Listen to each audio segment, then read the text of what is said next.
Across the UK, online and on DAB. Talk Radio. For those about to talk, we salute you. Talk Radio. Just taking my shoes off, as is my wont, for the show. Good evening, dear listeners. This is live. This is live. This is not a recording. This is not a recording, but it will be one day.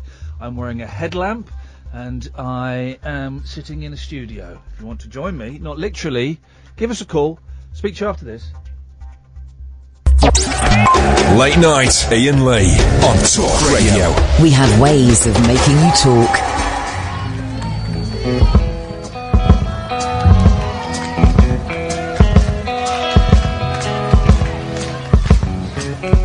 This song is dedicated to the World Health Organization. It's a medical song, and it concerns a disease whose classification, according to the International Classification of Diseases, is 302.0.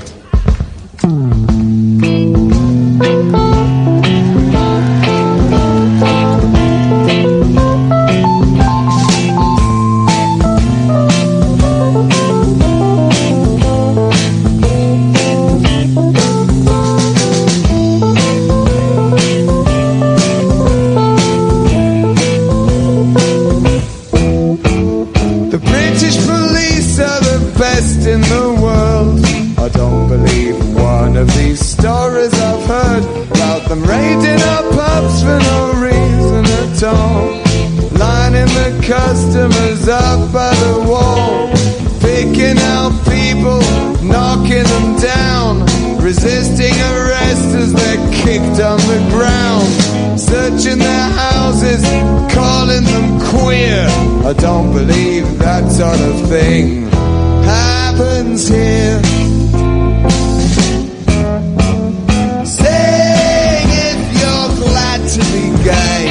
Sing if you're happy that way. Hey, sing if you're glad to be gay. Sing if you're happy that way. Pictures of naked young women are fun. Tidbits of Playboy, page 3 of The Sun.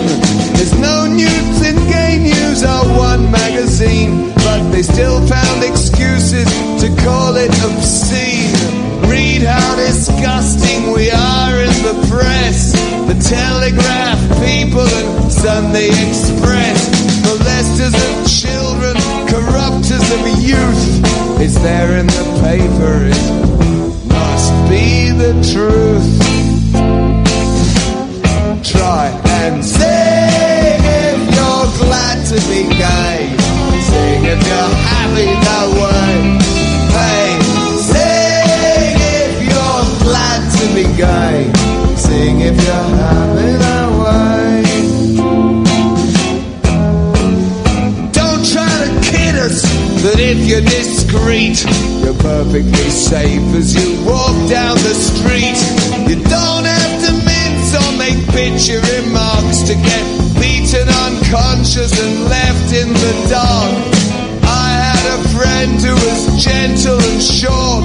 He was lonely one evening, he went for a walk. Queer bashers caught him, kicked in his teeth. Was only hospitalized for a week, and he still bears the scars. Sing if you're glad to be gay. Sing if you're happy that way.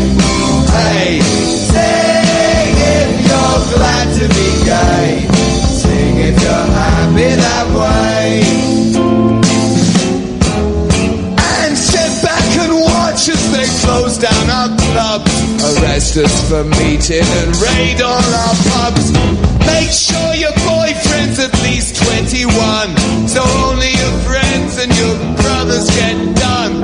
Lie to your workmates, lie to your folks. Put down the Queen's, tell anti-queer jokes.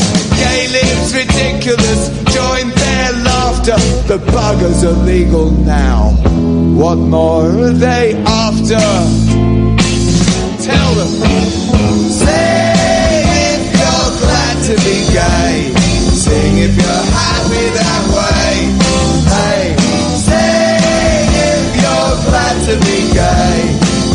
if you're happy that way. Sing if you're glad to be gay. Sing if you're happy that way. Hey, sing if you're glad to be gay. Sing if you're happy this way.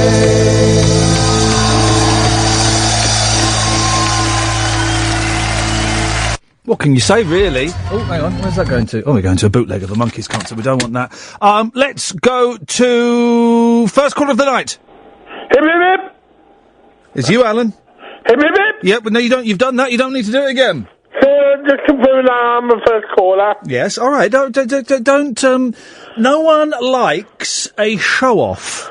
Sorry. Anyway, I've got a bunch big with you, young man. Oh, have you, old man? Go on, then. What happened to you Friday? I don't want to say, I couldn't face doing the show, Alan. I was very hyped up. I had my mobile ready to call you at 10 o'clock. Yes, you were hyped up. Gosh, yes. I called in as normal, thinking there was going to be a show on. Yes. And Ed had to break the bad news to me that there was no show. There was no show. Do you know what? Do you want to know what I was doing, Alan? Go on. I was at home crying. What happened? Well, nothing happened. That's it. Nothing happened. You know, just suddenly the weight of existence crushed my soul on Thursday. Christ knows how I managed to do a show on Thursday, because I spent an hour before the show in my car in tears on the phone to the bloody Samaritans. Did the show, and then Friday I couldn't face it, Alan. I couldn't face it, and I kind of don't really want to be here tonight, but I think we could all do with a laugh after this weekend, couldn't we? Yeah. Couldn't we? I mean, all the Talk Radio listeners on the Facebook page wanting you to have a really good show tonight. Well, they can kiss my... Oh, no, that's a nice thing. No, well, that's good of them. I believe Angelos even called up on Friday. Yeah? Yeah, yes, exactly. Him. And he'd had to tell him there's no show. And I bet he was furious if he understood that. I wonder if he'll call in tonight to vent his anger. Probably not. It's been a crappy weekend, hasn't it, Alan? Yeah, we got hooligans back in the football. Yep. The shootings in America. Yep. I mean, not much good news around. No, it's a lousy weekend. I mean, really, is it because it's the Queen's 90th? Have we gone back to the 70s or something? All of their behaviour this weekend is very 70s. Oh, no. Terrible. Who's that heavy breathing? Who's that heavy breathing? Not me. Hang on, I heard a voice. Hang on a minute. Who's that heavy breathing? Hello, good evening.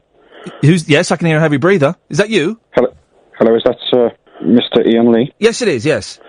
Hi, my name is David Grolier, Multimedia Encyclopedia, available on CD-ROM. Yes. I'm representative of the Wireless Group's legal department. Okay. Do you want to do this on air, or do you want to... Should we do this off air? No, I think it's quite important this is done on air. The listeners must hear this. Okay. It has been brought to my attention that over the last few nights you have been taking calls from a gentleman claiming to be Noel Edmonds. Yeah. Yes. Now, Noel Ernest Edmonds has written to us at the legal department. He is extremely unhappy. Hang on a minute. Can I just interrupt you? Sorry, what was your name? Dave Grolier, Multimedia Encyclopedia, available on CD-ROM. Okay, Mr. Grolier, Encyclopedia, available on CD-ROM. Alan, could you... Alan? Yeah? This is actually quite serious, mate. Could you shut up? So, my mum opened the kitchen door. Well, tell her to shut the kitchen door! I don't know, I have to do everything myself. Yeah. Sorry, yeah, carry on. Yes, I believe this is quite a serious matter. I would require you to pay close attention. I am, yeah. Okay. Now, Noel Ernest Edmonds, he has a reputation to uphold. Yeah, well... Now, he has written to the legal department now, and things have got to quite a destructive stage, shall we say. Really? We have put some value on his allegations. Right, you put value... Alan, will you shut up? I'll just call him back. What? He's gone. Oh, flipping it. Well, maybe that's for the best. Yeah, sorry, carry on. I do apologise about that. Well, unfortunately, Mr. Lee, I feel the only thing we can actually do now is ask for you to resign your show with immediate effect. Really? I'm afraid so, Mr. Lee. Oh, jeez. Mr. Lee. Okay, yeah, I'll do it. Yeah. Mr. Lee. I'll resign. I have to say, I'm not really a Dave Grohl multimedia encyclopedia available on CD-ROM. Sorry? I'm not really. I heard that bit. Multimedia encyclopedia available on CD-ROM. Who are you then? Do you know who it is? No. Can you guess? No. It's not Noel Edmonds. It's Steve Penk. I really wanted to be on the radio. So please let me be on the radio. Penky! I just wanted to be on the radio. Penky! It's me that does I've told you, Penky, you're not allowed on proper radio anymore.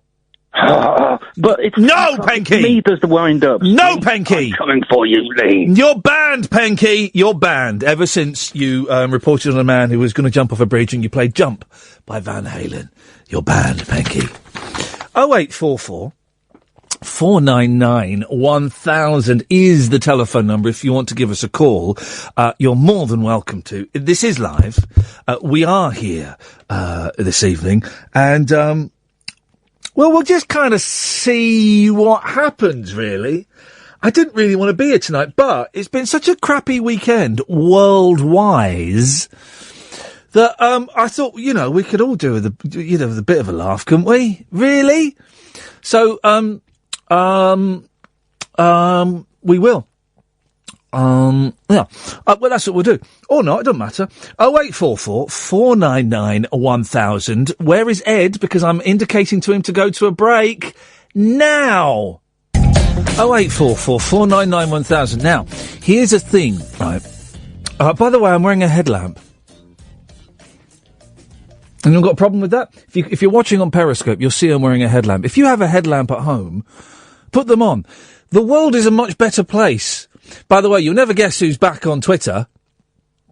Yeah, Dodgepot. She's just sent me another tweet under a fake thing. And you didn't want to be a troll. You didn't want to be a troll. Hey, Kath, what's her face is back on Twitter. Yeah. Just sent me from a fake Twitter account and sent me one earlier on apologising and then sent me one from a fake account. It's a crazy world, guys, and in the great scheme of things, a troll. Thank you, Id. You haven't got a headlamp. Get a headlamp, man. You look good in a headlamp. Oh, it would suit you. If you've got a headlamp, it just makes everything so much more exciting, doesn't it? Makes it so much more exciting. I've come up with the next Scott Mills quiz. Why have I come up with quizzes for Scott Mills? I've come with it for me, but he'll steal it. And it's called, is it rain or is it applause? Well, is it rain or is it applause? I have 6 clips of either rain or applause, and you have to tell me which is which. I think this is... And I thought that the sound of silence was a good quiz, as I've just called it, where I picked the silences from... This is like a million times better than that. I mean, this is infinitely better than that. Kath, sit there, put your headphones on, put your mic on. I'm gonna play you one, and you've got to tell me. Mm-hmm. Now, some of these are easy because it's like day one of this. No, bearing in mind I'm a professional, I should be able to... Okay, well, is this rain or is it applause? Applause.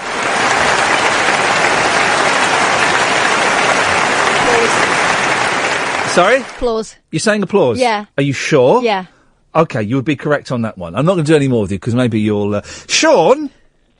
Hello? Sean, do you... Hip, hip, hip! Hip, hip, hip! Good evening, sir. Who'd have thought in 2016 we'd have to be playing Glad to be Gay and the words would be just as relevant as they were 30-odd years ago? Isn't it 40 years ago now? The world's gone nuts. Sean, do you want to play Is It Rain or Applause? I would love to. Here we go.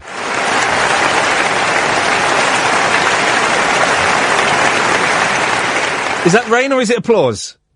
With the greatest of respect to Catherine, she's wrong. Yep. It's rain.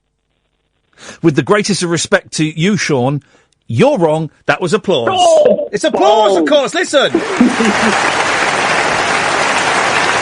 applause. So I'm afraid, Sean, you don't proceed to the next round. I have to mark that off that I've played that one because I've got 5 more left. It's an exciting game, isn't it?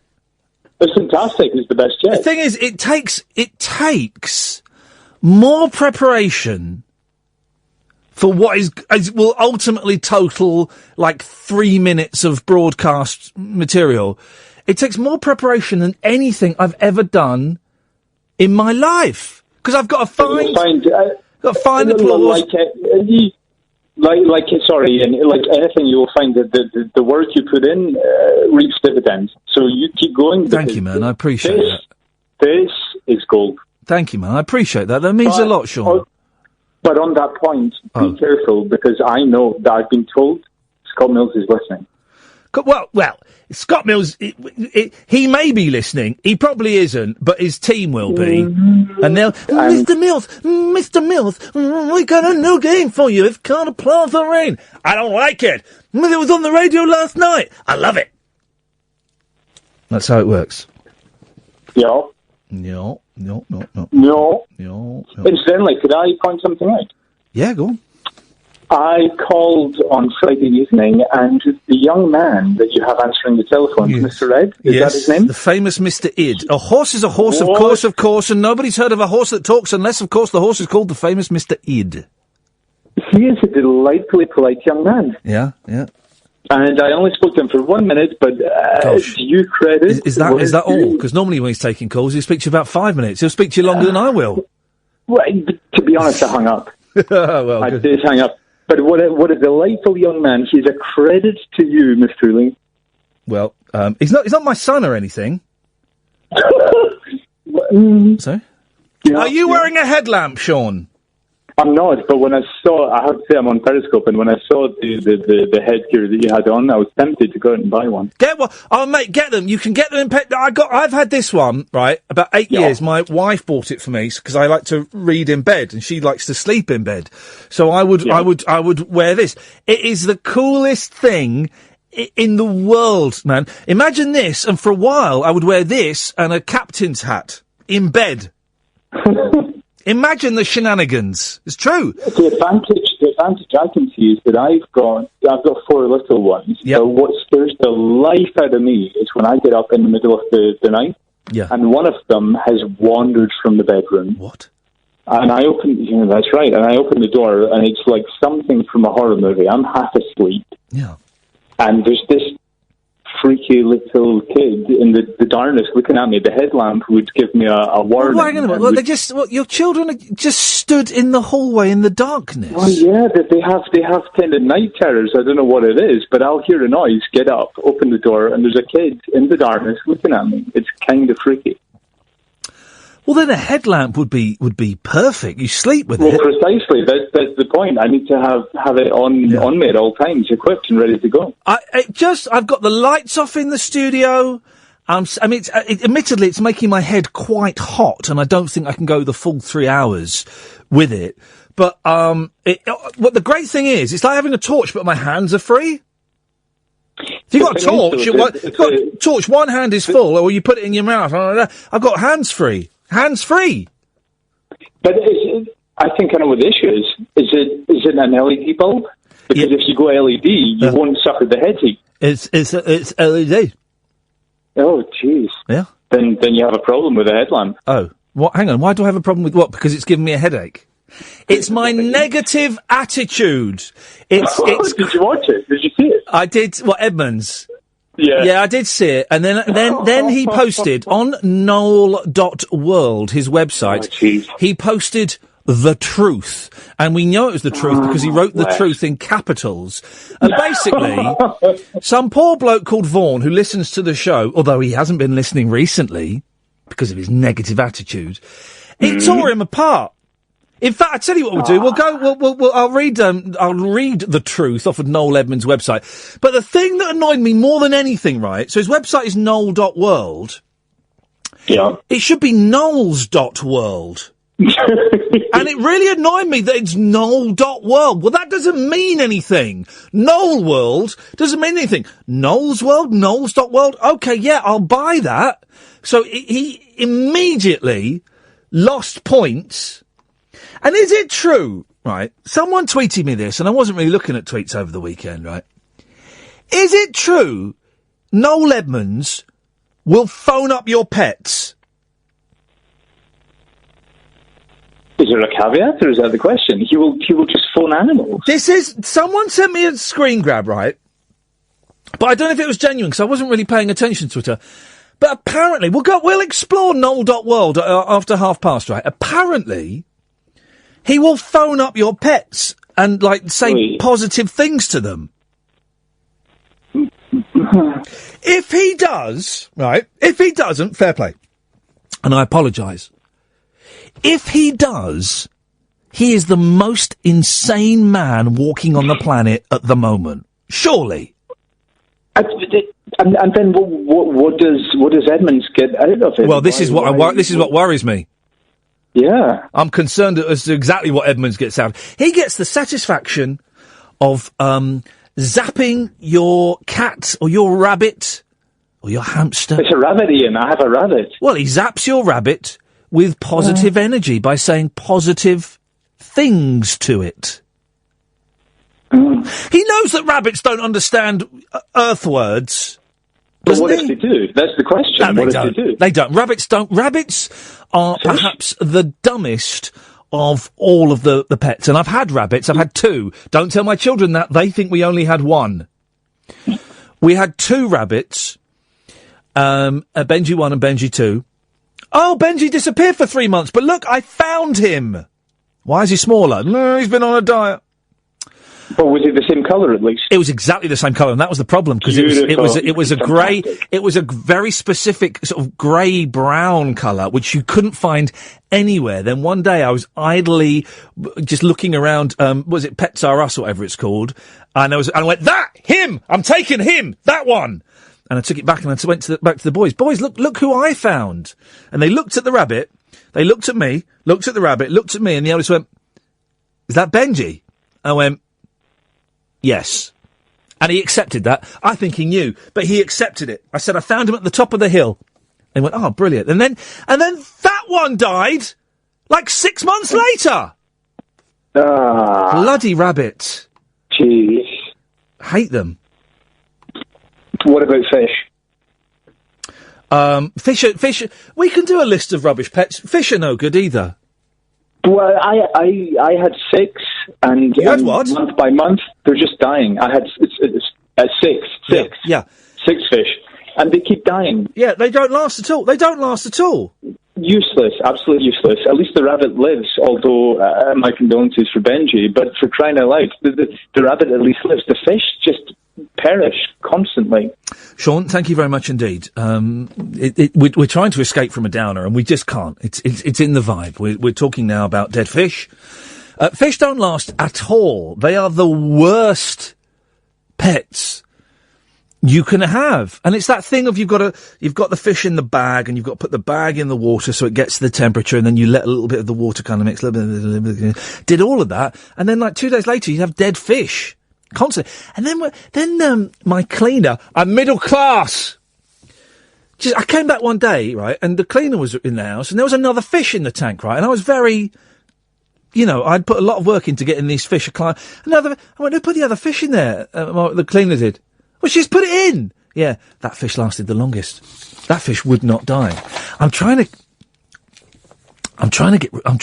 get rid of my stick insects, because they are they just won't die. I'm destroying all of the eggs. They are, is it hermaphrodite? Is that the word? They're both sexes, I think. Or are they 99% male, but it's the males that have the baby? I don't know. It's so confusing, just as it is in the real world. It's so confusing. But they just constantly, eggs everywhere, eggs. They don't need to have sex to reproduce anyway. So there's just eggs everywhere, right? And I'm really doing my best to get rid of all the eggs. And I'm trying not to feed them, because I would like them to, I'm the only person that looks after them, right? And I would like to not have to look after them anymore, because I think they're disgusting. We've got one stick insect. He's only got 2 legs left. And I think his friends ate the other 4 legs, but he can't really move anywhere. 08444991000, by the way. He can't really move anywhere, so I have to act. This is how soppy I am. I have to pick him up and put him on a leaf so he'll eat it. Because he can't get to the leaves. He'll starve. I can't starve the poor sod. I'd like to, but I can't. I thought they grew their legs back. I am not yet witnessing that. God, my mind's got. I tell you what, these pills. I can't remember a word. Words keep falling out of my ears instead of falling out of my mouth. The correct place. Miracle. There we go. Instead of performing that miracle, he's just staying there with two legs, and I'm constantly having to move him around. This is Iain Lee. This is Talk Radio. 0844 499 1000. 0844 499 1000 is the telephone number. Let's go and have a look at Noel.world. I've got a mate, right, who you will know, but I will not say his name, who has just filmed a pilot television show with Noel Edmonds that could be like 60 episodes of well-paid work. 60 episodes, right? And he phoned me up the other day, said, why has Noel chosen now to go nuts? 0844 499 1000 is the telephone number. Well, I'm on Noel World. How do I find, let's go to the home. I want to find the truth. Has he taken it down? Noel.world, there's a positive formula.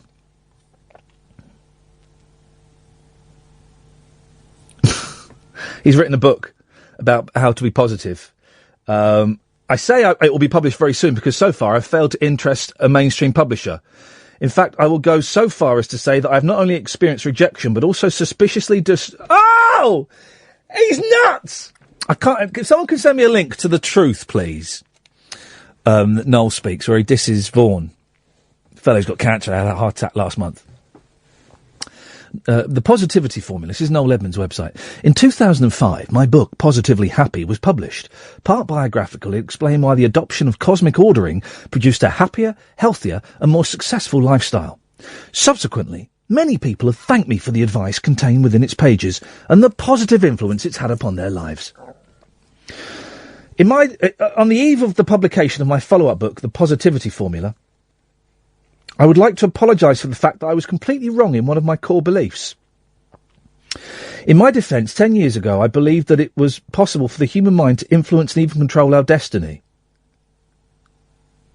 Hang on a minute, is he saying that cosmic ordering is a load of bullshine? What? However, after a decade-long research journey, which has taken me along the corridors of every scientific department, in primary schools, and delivered me into the wonderful world of quantum physics, I now understand the science that says positivity is a state of body, not a state of mind. Anyway, goes on. The book I hope to publish very soon confirms this to be the case. The science says that by adopting a few simple procedures, almost anyone can tune their body energy system to virtually guarantee a healthier and more positive lifestyle. I say very soon, listen to this. If this is not the ramblings of a paranoid lunatic. I say publish very soon because so far I've failed to interest a mainstream publisher. In fact, I will go so far as to say that I have not only experienced rejection, but also suspiciously deliberate disruption to my ambition to make this positivity formula available to the widest possible global audience. One very well-known publishing house instantly dismissed the book on the basis that I, Noel Edmonds, had no scientific or medical qualifications and was only known as a light entertainment TV presenter. Another described the work as hugely disruptive and likely to shock the audience. Interesting reactions, given that no publisher has actually read the book, and these rejections are on the basis of a very brief synopsis. Here's the thing, Noel. Maybe they didn't want to publish your book. I don't know. Maybe they didn't want to publish your book. Listen to you with your assumed special rights. Just because you're Noel Edmonds. People get rejected from publishers every flipping day, mate. So here we are in 2016. My publishing date is on hold. There is still an outside chance I will find an appreciative and supportive traditional publisher, but I suspect I will end up self-publishing. He's gone Ike. He's gone 85% Ike.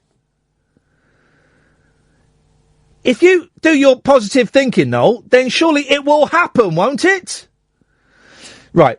Can someone find me the link to Noel Edmonds' The Truth, where he tells us the truth? And can someone find me the link where he talks about phoning animals, if he does, please, if he does. 0844499 1000. Graham's on the line. Evening, Graham. Good evening, Ian. Hip, hip, hip. Hip, hip, hip. How are we tonight? Not brilliant. Much the same. Not that you asked, but that's fine. There's no Edmonds thing. Do you not think if this positive thinking stuff was genuine, that the house party would still be on telly and we'd all be no daft by this point? Yeah, exactly. I mean, I don't, it's obviously nonsense, right? And I don't get where Noel's going. The thing that gets me, he can bang on about positivity as much as he wants, right? That doesn't bother me, right? The thing saying that he's got a box that can tackle cancer, that bothers me a little bit. The thing that really bothers me is him using his place of privilege and his standing in the world of media to attack a bloke called Vaughan who listens to this show and is really, really ill, right? Noel banged on about, well, Vaughan has locked his Twitter page and has changed his Twitter profile and deleted that tweet, right? Here's the thing, newspapers and news outlets. I know why, because Vaughan's emailed me and told me why, right? And if Noel Edmonds would just get off his backside for 1 minute and get off his high horse, right? He did. I'm not going to break Vaughan's confidences. One thing I will say, because I think I'm allowed to say this, on the day that Vaughan sent that tweet, and it was sweary to Noel Edmonds, right? One sweary tweet. His 20-year-old cat died, right? As someone who is a cat owner, I would be devastated. I would be upset. I would not want a multi-millionaire trying to pick a fight with me online and on in the newspapers. Exactly. I'm going through a rather embarrassing affliction myself right now, and the very idea that positive thinking would have prevented it's just nonsense, and it really grinds my gears, Mr. Lee. Well, am I allowed to ask what your situation is? Something which you can pick up if you're not very sensible. Put it that way. Ay. You know where I'm going, don't you? You're going downstairs. Treatable? Sorry? Treatable? Possibly, yes. Oh, well, as long as it's treatable. Well, yeah, these things, maybe you're a bit too positive in that instance then. This is the thing, though. I mean, I don't wish to bring tone down, up and down with my emotions and things, but I'm trying to keep in a good headspace. Yeah. But things like that just bothers me. You can tell he's not dealt with any kind of affliction like that. At least I don't think he has. I haven't done any research. But I don't think it makes the blindest bit of difference whether or not you're thinking positively. You have good days and you have bad days. Yeah, exactly, Graham. Thank you, and I hope you get some more good days coming your way. So, thank you to everyone who sent me the truth. Noel.world, Twitter exchange, what I actually posted. The nonsense around what I posted on Twitter is now giving too many people the opportunity to ignore the message in their desperation to, quote, shoot the messenger. So I feel it's time to focus on what I actually posted and why. The order of my tweets is exactly as they took place, as distinct from those of Vaughan, who has since deleted the expletive-laden message of hate he aimed at me. He's also now changed his profile. You can draw your own conclusions as to why he's done that. I can tell you why he did it, Noel. He put a picture of his cat up that died that day. His 20-year-old cat, that's why. And he deleted the tweet, I would imagine, and again, I don't know this, but because he felt embarrassed, because he regretted sending the swear word but stood by the initial message, because he didn't like all the attention that you were drawing in his direction. Please note, I did not say it cures cancer. I know, and I picked you up on that. No, you said it tackles cancer. But what does tackles cancer mean? Tackles cancer. Tackles cancer. Tackles cancer implies it in some way, doesn't necessarily cure it, but it lessens the cancer. It makes the body better against the cancer. It tackles cancer. I did not say it cures cancer, as I don't believe it cures cancer. I use the term tackles as that's what it's done for me in my treatment for cancer. Along with other elements of my personal formula, it strengthened me to be able to successfully tackle my cancer.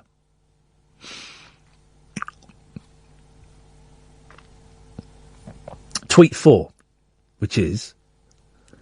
first of all, tweet 3, which he sends is, have you tried it? Sends that to Vaughan. Tweet 3 is a valid, composed question to the offensive, aggressive response, since deleted, by Vaughan. I think Vaughan tweeted to him something like, go F yourself. I've tweeted more offensive things to Noel Edmonds than that over the past 3 days. And the reason, and he keeps putting, and I'm not giving out Vaughan's full name, right? He keeps putting his Twitter handle in here. Keeps putting his Twitter handle so people can go and have a look. And there are loonies out there who buy this stuff, because I've blocked a few of the loonies this weekend, right? Don't keep putting Vaughan's Twitter handle, right?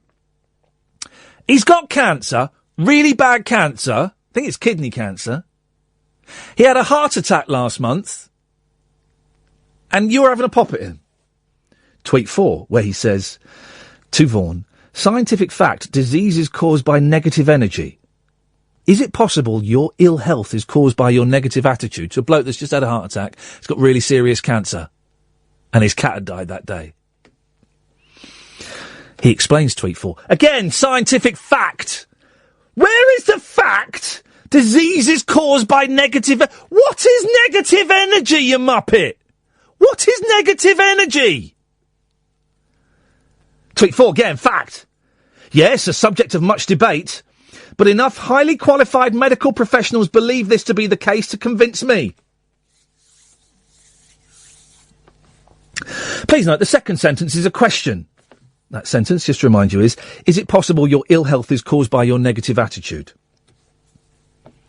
Not a statement or accusation as claimed by This Morning and many elements of the media. I wonder why Vaughan, again, gives his full Twitter handle, didn't respond to a perfectly reasonable question in the context of his attack on me. I tell you what, Noel, go F yourself. Now ask me a question. And then there's a bit at the bottom, right, where he goes full Ike.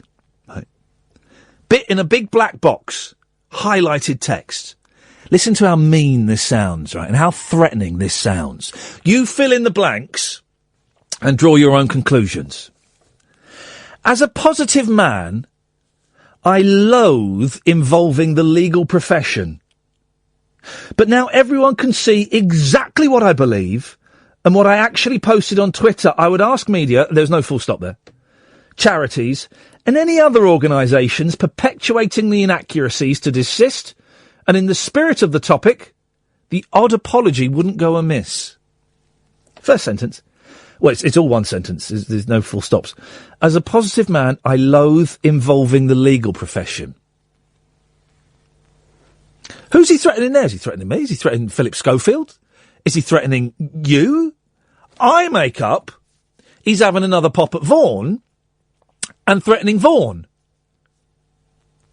Bloke who's got really bad cancer, had a heart attack last month, and his cat of 20 years died on the day that he sent those tweets, right?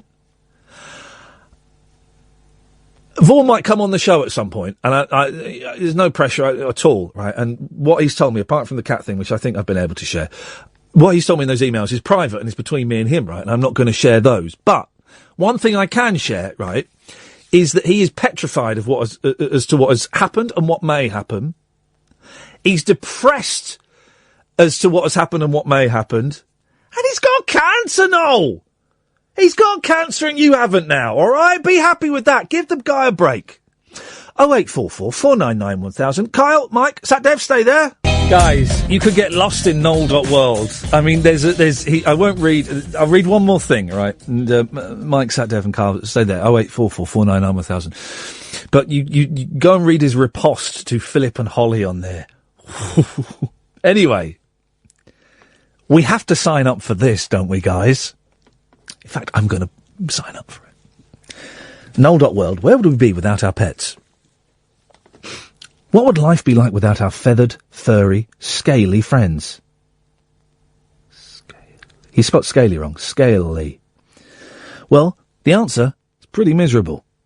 So, I want to make these precious chums feel important and appreciated. This is absolutely genuine. This is on Noel's website, right?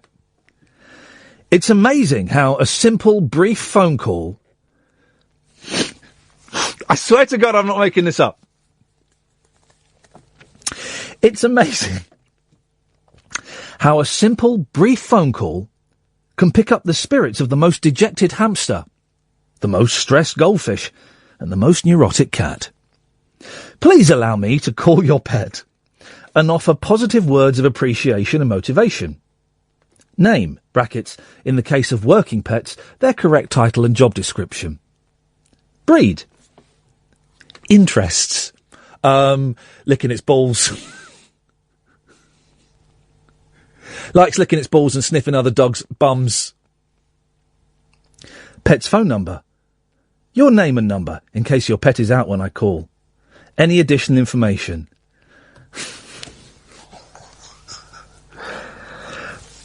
You all... I've just retweeted the link to it. You've all got to sign up for this, guys. You've all got to sign up to Noel phoning your pet up, please. Please, please, please. I'm going to sign up for it. Mike's on the line. Evening, Mike. Evening, you alright? I'm alright, Mike. What you got for us? Good, well, first of all, Noel's a bit of a beardy-weirdy now, isn't he? Well, the thing is, right, as a TV presenter, I think he's great, right? I like Swap Shop. I've always found him a little bit smug, right? But I grew up watching Swap Shop. We weren't allowed to watch Tiswas. It was too common. And Telly Addicts. I love Telly Addicts. Oh, that always started on the first day of school from probably, year 19, late 80s to mid-90s. Always on the first Monday, or the inset day before you started school. Really? How do you remember it that well? It was brilliant. It was fantastic viewing. It's the kind of thing you're not going to have shows that good nowadays, are they? It was a good show. What did it used to call what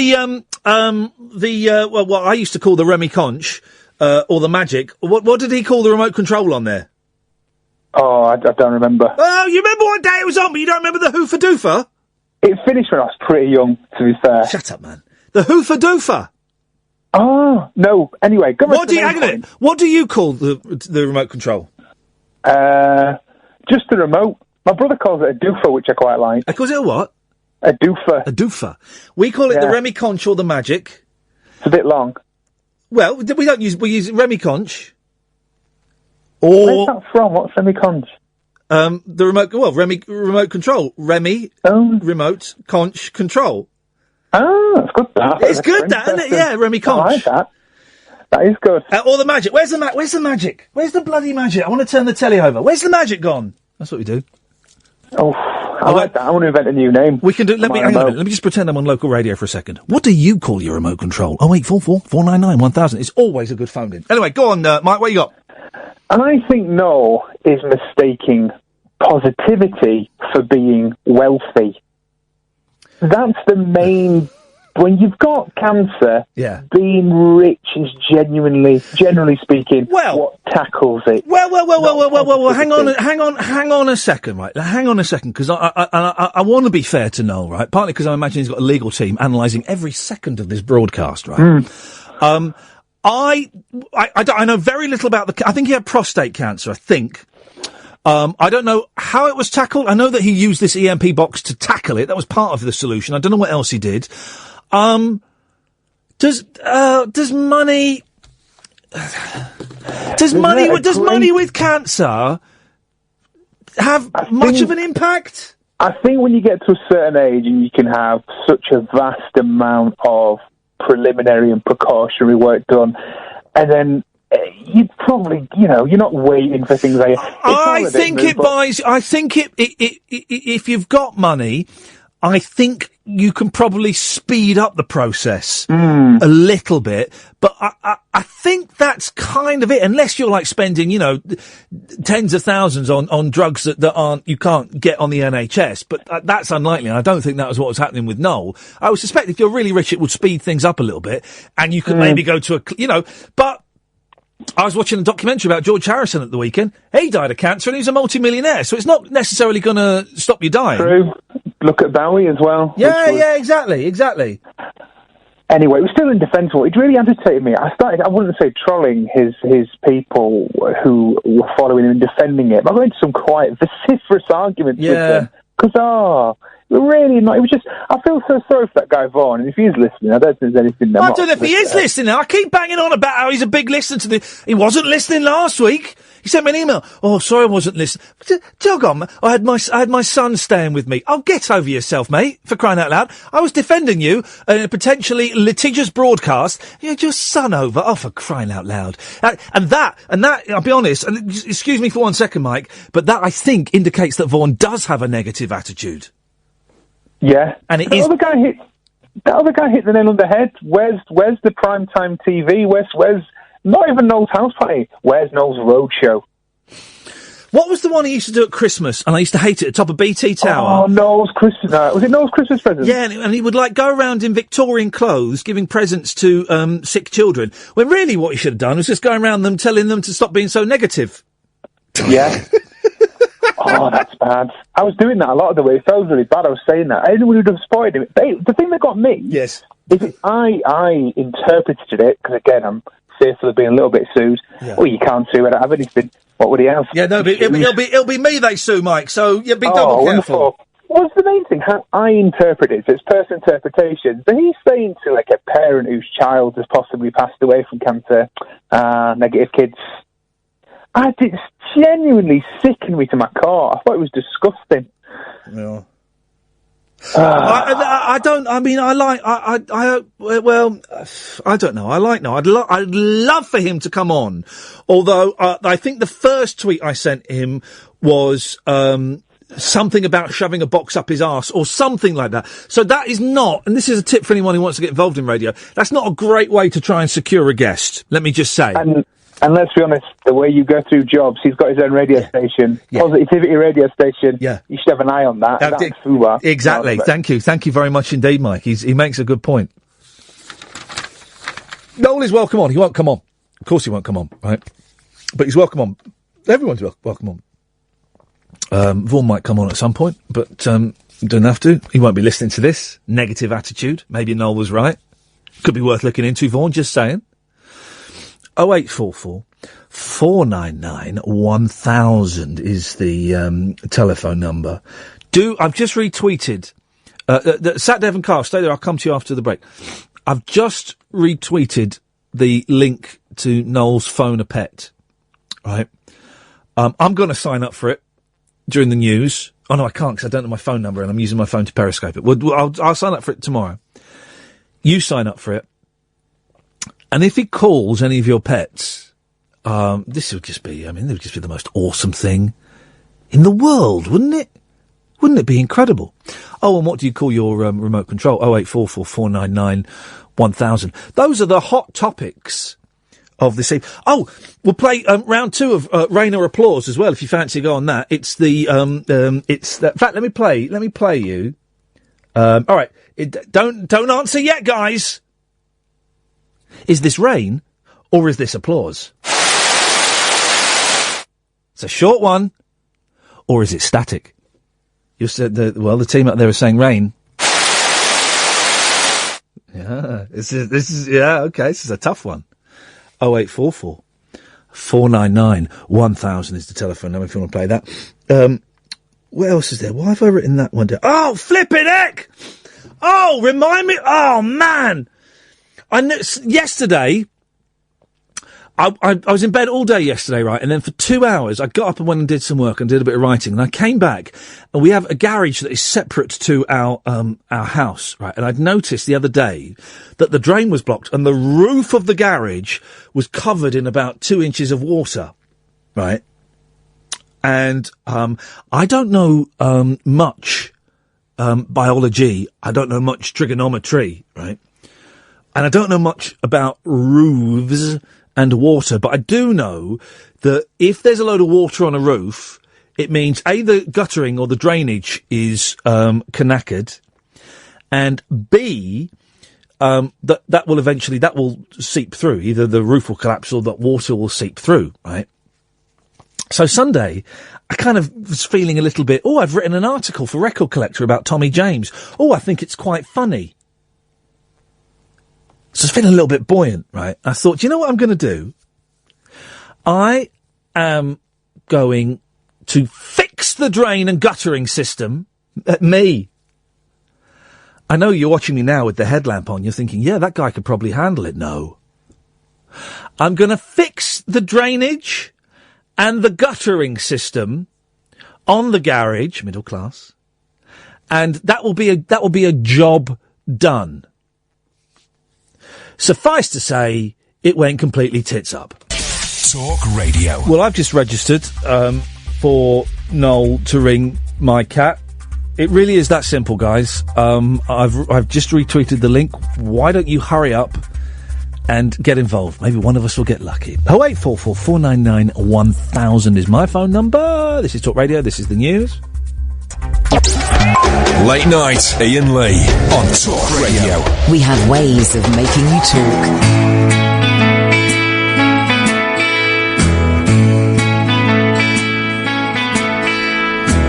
Open my eyes and see you look back at me. So much information when no words are spoken.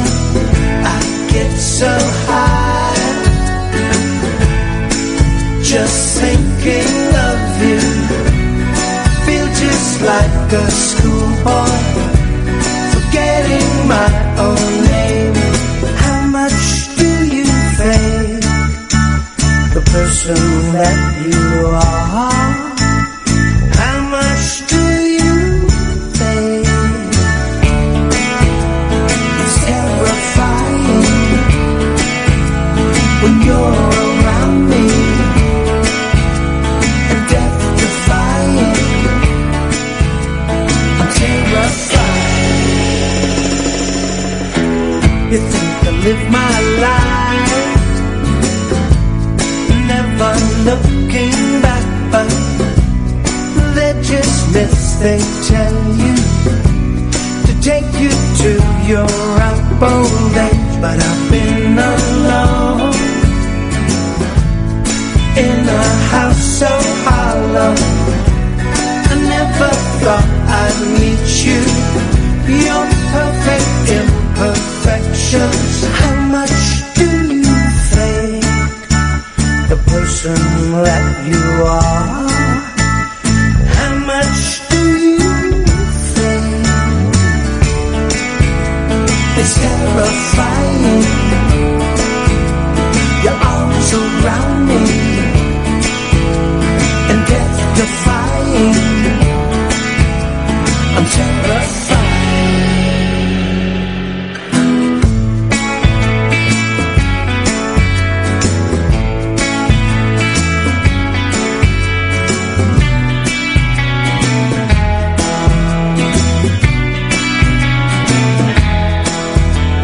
How much do you think? Terrifying when you're around me, and death-defying. I'm terrified. Each day brings another new sunrise. They didn't even put that on the album. Isn't it amazing? It's on like one of the deluxe versions of the album. That's the Monkees, right? Probably the best song that is on the album. It's not on the album. What? Flippin' love that, man. Love that song. A couple of the other bonus tracks are a little, how do we say, well, Peter's one is ropey. But, that is flippin' awesome, isn't it? 29 in the UK charts. Number 29 in the UK charts, the Monkees, you see? Number, I think, 13 in the Billboard charts. 0844 499 1000. So, We're talking Noel Edmonds. We're talking pets. What do you call your remote control? Is this rain or applause? And I'll tell you about fixing a drain later on. Yes, Satdev. Hello, Ian. Hip, hip, hip. Can you hear me? Hip, hip, hip. There we go. I can hear you, sir. Yes. How you doing? I'm all right. That was long. You made me wait 28 minutes. Yep.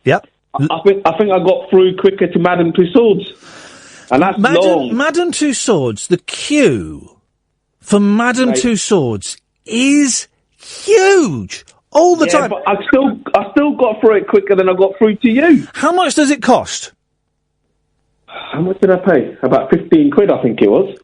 Is that all for Madame Tussauds? 15 quid, mate. Yeah, that's it. Did you go on your own? No, I went with my brother and my uncle came from India. So I'd done a tour, you know, like the Buckingham Palace and all that. Yeah. See, I'd like to take the boys to Madame Tussauds because they kind of quite dig it, but I don't want to queue up and I don't want to pay a load of money. Have you been there before? I went to the. It used to be connected to the planetarium. Do you remember the London Planetarium? I ain't been there, Ian, but you know what? I thought, you know, Madame Tussauds, right? I thought, why do I want to go there? It's just going to be statues, yeah? Yeah. What possible fun could you have, mate? I tell you what. Touching them inappropriately. I had an amazing time there. But I went to Rock Circus, which was like an offshoot of Madame Tussauds, but it was rock and roll singers. But they don't, what was so amazing about it?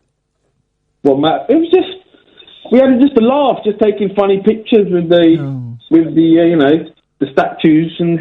But see, the thing is, I'm famous, right? I know loads of famous people. But you're not in there. Yeah. You weren't actually in there. I refused. Oh, so they came to see They came to me and I refused. But I hang out with, I've got loads of pictures of me, touching Anthea Turner's breasts. But the real Anthea Turner and the real breasts. Who's that in the background? Ian, I wanted to ask you something. Go on then. Like, how did you find the change from the 4 o'clock start to like 10 o'clock? Oh, it's much better. I never got used to getting up at 4 o'clock in the morning, and I did it for apparently it's supposed to be bad years. for you, isn't it? Yeah, well, it's terrible for you. I never got used to it. This is much, much better. This is the slot that I've always preferred doing. This, of all the slots I've done, and I've done nearly all of them except for through the night because I'm not a loser, and I've not done 4 o'clock in the morning till 6 o'clock in the morning because I'm not a loser. But this is the best slot. This is the best slot. My brain is functioning better than any other time of the day. You're chilling basically all day, lying, having lunch, chilling, play your Xbox, yes, sir, and then get up and go to work for 3 hours. That's it. You got it. Get paid in cash after every show. Top dollar. It's not millions, but it's cash in hand. Is it cash in hand? Yeah, like that. Every time I finish the show, I go out, right, and just by my car, there's like a little rock. I lift up the rock. There's a brown envelope shoved full of used fivers and tenors. Right. Every single night. It's my boss. That's the deal that we struck with my boss. So you know when you finish work, then Ian, yeah? I do know when I finish it. Yes. And then you go home. Yeah. Do you knock out straight away, or do you chill out? Do I knock what out straight away? No, do you knock out straight away? What do you mean? Well, do you sleep? Don't you bed straight away? I thought you meant masturbate. No. Who is listening to you in the background? My wife. Let me talk to her. She sounds much more intelligent than you. No, she's asleep. Put her on the phone. I definitely am, Ian. Hiya. Hello, you right? Yeah, you right? What are you doing with that loser? I don't know. You tell me. Well, I can't work it out. He thinks that Madame Tussauds... I noticed he didn't take you to Madame Tussauds, did he? Well, actually, I haven't been. I don't really want to go. I don't want the waxworks. I want the real stuff. It'd be boring, wouldn't it? What's the point of just going to see waxworks of David Beckham and Beyonce? Exactly. Who wants to see the waxworks when you want to see it in real? Yeah, exactly. You want to see it in real. Who's the most famous person you've ever seen walking down the street? I don't know, actually. Oh, what's his name? Matt Skelton. Matt Pilton? Matt Skelton. Who's Matt Skelton? The boxer. The boxer, He lives in Bedford, don't he? I don't know who he is. Matt Skelton? Shut up, Satdev, I'm not talking to you anymore! You don't know who Matt Skelton is? You're gonna know who my fist is in a minute. I've actually had a few drinks with him and I've gone out with him and he's alright. Why are you going out with a drunk boxer? He's not drunk. Oh, I thought you said you had a few drinks. I do apologise in that case to Matt Skelton for slandering him in that way. I don't know him at all. I don't know sports. You don't know what? Oh, here we go. Trouble's back. Trouble's back. You can't handle it. I've got work in the morning, Ian. I thought I'd give you a call. I haven't got work in the morning. I haven't got work till tomorrow night. You don't need to rub it in. Yeah. Don't rub it in, mate. That's what I'll be doing all day tomorrow. I like Ian. Ian's funny. Okay. I'm going to cut you off now, Satdev. All right, mate. There we go. 0844 499 1000 is the telephone number if you want to give us a call. No, I haven't got a clue either. Kyle's on the line. Good evening, Kyle. Evening, Ian. You okay? Nope. Oh. Anything else I can do? Nope. Oh. I don't know where to take the conversation from that point. Well, take it somewhere. Well, I was going to say the thing about the Noel incident. Excuse me. Well, I'm a bit sort of not concerned. That's the wrong phrase.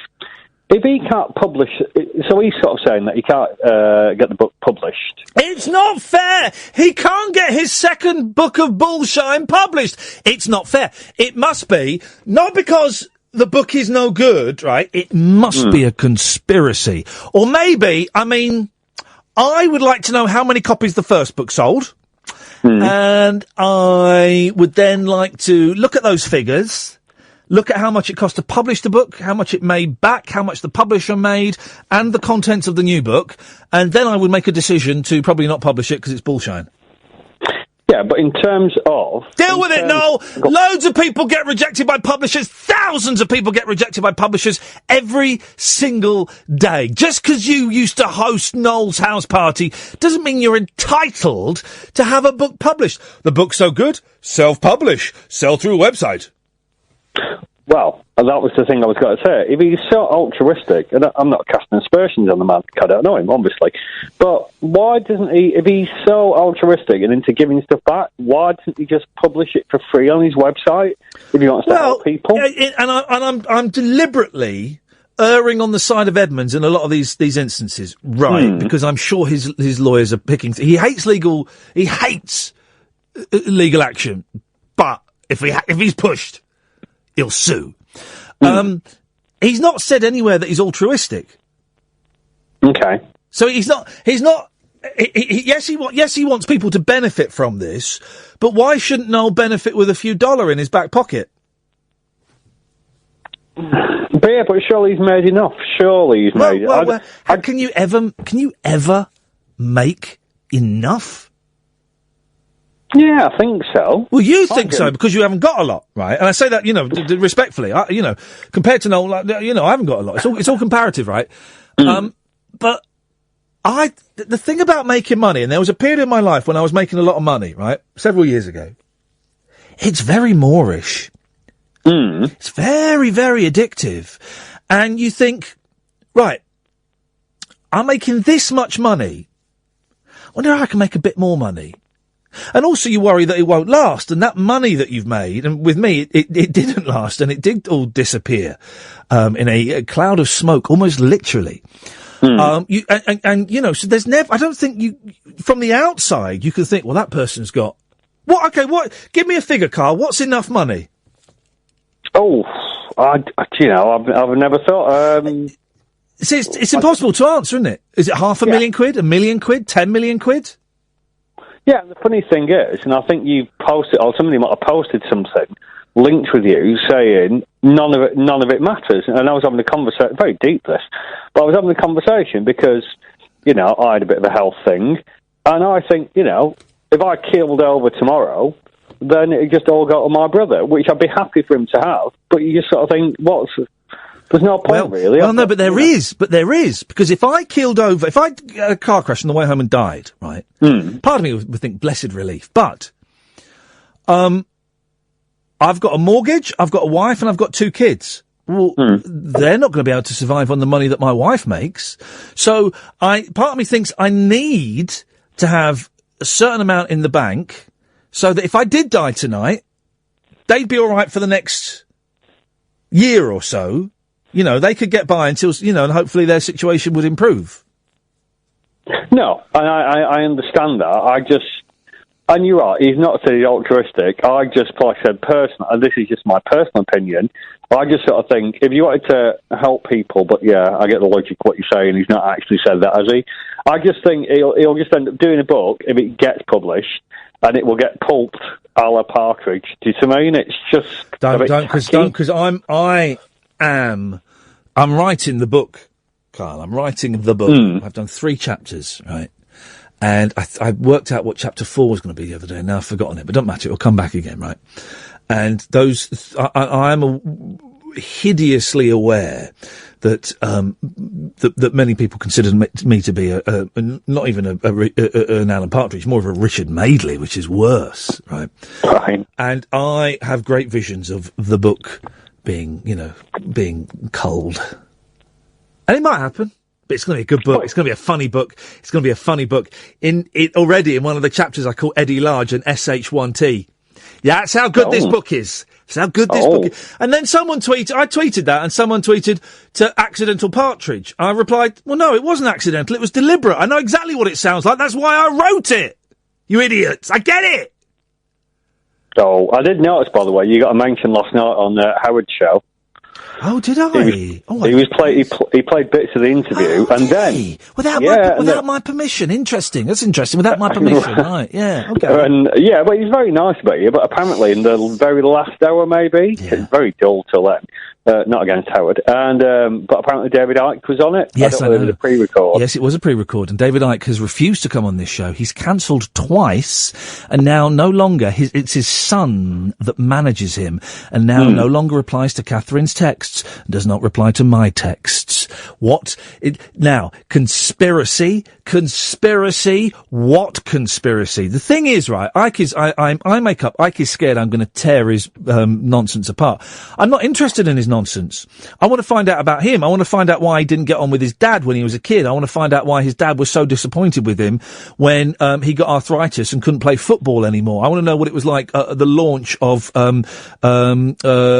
breakfast television. I want to know why he thinks, because I agree with him on this, that TV is a soulless place to work that saps the living life force out of people. I agree with him. I think there are some, it's a hideous place to work. I want to talk to him about all of that. I want to know how he deals with his pain. He's got crippling arthritis, right? I want to know how he deals with that on a daily basis. I don't want to know about lizards and all that nonsense. No, that's cool, right? But I know it's been quite a long call tonight. But before I go, right, here's a question for you then: if you didn't do all this stuff, which is very entertaining, what would you do? This? Yeah. Primary school teacher. Really? Yeah. Oh, that's quite interesting. What, any reason for that, or just... Because I'd be good at it, and I like kids no older than the age of 9. Fair enough. And I'd be good at it. I know I'd be good at it. Oh, do you know what? I didn't expect that answer from you, actually. I nearly jacked it in. I nearly jacked all this in about before the boys were born, about 7 years ago, when I was on Absolute, and I was only doing one show a week, right? And I was getting paid really well for it, because it was David Lloyd, and he was doing me a favour, but one show a week, and I felt very unsatisfied and disheartened by the whole thing. And I went to an evening where they were looking for men to become primary school teachers, and I went and sat through the talk, and I signed up for it all, and I got all the bits of paper and all the forms. I went to a primary school. I phoned up the headmaster and explained what I wanted to do, and he invited me in for the day, and I was a classroom assistant for a day. And this was in June or July, and the teacher training course would have started that September, and I think I needed to get 3 more days of covering in a school to be eligible to go on this teacher training course. And just as I was about to kind of sign up for it proper, I got 4 nights a week or 3 nights a week at Absolute, and we were about to buy a house, and I found out we were going to have our first boy. So jacking in, a very profitable job for a more satisfying one, a deeply rewarding one, but financially not rewarding one, seemed like a terrible idea at the time. That's really interesting. I had no idea. So thank you for answering that. Thank you. There you go, Carl. I answer these questions, you see. 0844 499 1000. 0844 499 1000 is the telephone number. If you want to give us a call, then you can. Catherine, come and join me in the studio. So, the garage roof, right? Covered in water, 2 inches of water, right? It's weeks of rain, okay? Mm-hmm. And the roof was bowing a little bit, and I thought, I want to clean this out. Don't worry, I'll do this. Everyone was out. So I got a ladder, climbed up the side of the thing, and I found the guttering was all blocked, and there was a drain. The drain was down. I put my hand in the drain, and I pulled out some stuff. There was is that what you call a drain? The black plastic pipe where water comes off. The drain pipe? Yeah, that was it. So I put my hand in, and it went down a little bit, so it was blocked. I thought, right, what I'm going to do is, I know how this works. I need a long stick to put it down there. Give it a right good rodding. I'm in my head. I'm making jokes about you getting a right good rodding. Okay, well, and doing that on the roof. Hilarious. But I'm not going to say them because I tell you why. Because I'm a person and I'm a professional, and I deserve to be seen as more than a sex object. No, none of that. Because I think it is inappropriate. Hang on a minute, I can't see you. There you are. I'm blinded. Blinded by the light. Who wrote that? I've up like a deuce. I don't know anything anymore. It's like an interrogation. We have ways of making you talk! Can you dim it? We have talk radio! We have ways of making you talk! You will give good rotting on roof! Chinese and German at the same time. Who wrote that? Blinded by the light. Lit up like a deuce. Do you know who wrote it? Who had the hit with it? Manfred Mann's Earth Band. Who wrote it? I don't know. It's a great really. song. No, you do. You do. It is a bloody good song, actually. Hang on a second. Let's, Blinded by the light. Manfred Mann's Earth Band. Did they have any other... I didn't even know there was such a thing. There was Manfred Mann. Yeah. But that was... Kisses for me. Say no, for your kiss. That was Brotherhood of Man. Oh. Nothing to do with Manfred Mann. It's a lot of man. So Manfred Mann was a band, but there was a man in Manfred Mann called Manfred Mann. Was there? Yeah. It was the Manfred. Paul Jones was the singer. He was replaced by Mike Darbo. Yeah. But then Manfred Mann split up, and Manfred Mann, he didn't. The band, he got out of the car the wrong way. The band, his spine split in two. The band Manfred Mann split up, but the man Manfred Mann managed to stay together. Thankfully. Manfred Mann then made Manfred Mann's Earth Band, which Manfred Mann was in. Hang on. Manfred Mann, actual Manfred Mann was in it. Yeah. All right, carry on. He was my mate's landlord for a while. Was he? Yeah. Was Manfred Mann a nice man? Manageable. Here we go. So this is it. Right. Oh. Internet. Just getting into that. Internet. Well, there we go. We've got plenty of time. We've got no callers. We've got all night to listen to this. Imagine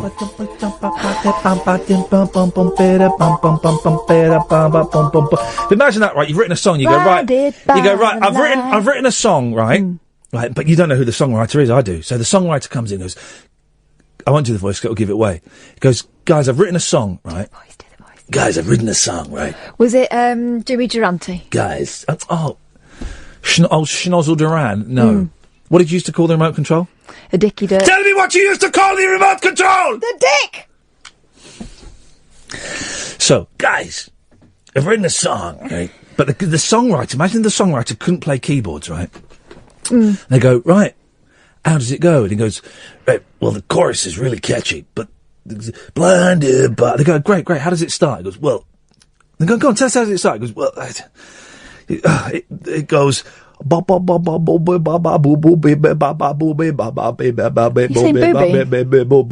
blinded, and they go, what? He goes, because he can't play the keyboards. Oh, right. So, and they go, and then Manfred Mann sits down and goes, hang on a minute, do you mean this?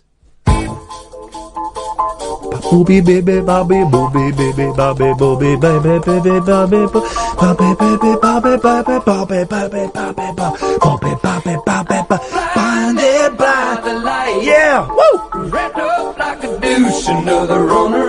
What's that second line? Revved up like a what? Revved up like a deuce. It's a motorbike, and you're the second person to ever ask me that. No, but I know that bit. But then what's the next bit? And then another runner in the night. Oh, I thought you say rubber.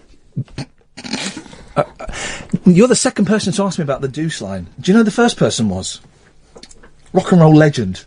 Rock and roll legend. Go on. I can't remember his name. Brian Johnson, lead singer of AC/DC. Was that before he stopped talking to you? That was literally 2 days before he stopped talking to me, and I offended Brian Johnson. What a humorless man he is. Is he the one that's bought the massive bum in the hangar? I don't know. I don't know about that. Yeah, you know, the airship man. No, is that you thinking of Barrymore? Bought the massive? No, someone's bought a massive bum. Oh, I know. No, that's that'd be Bruce Dickinson, wouldn't it? All right, yeah, Bruce. The reason, 0844 499 1000, if you want to tell us just how miserable Brian Johnson from AC/DC is, I was doing a terrible, terrible show for Sky, right, and I can say this now because it was 10 years ago. The chances of Series 2 coming along are very terrible. Well, they taught celebrities to drive racing cars.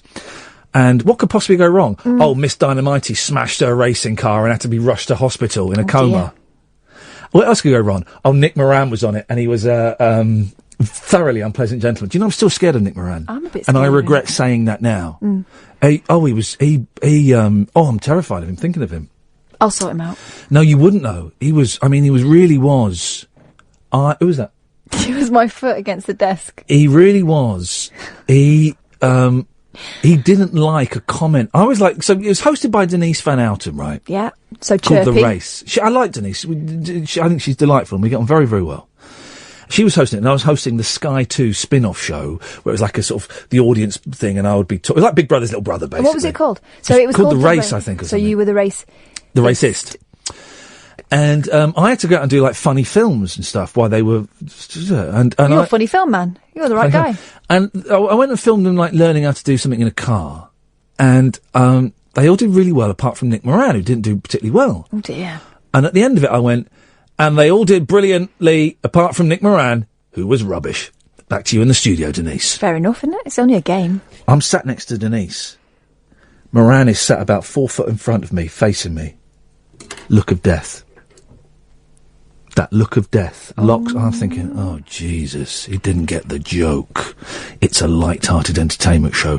He thinks this is a real chance to become a racing man.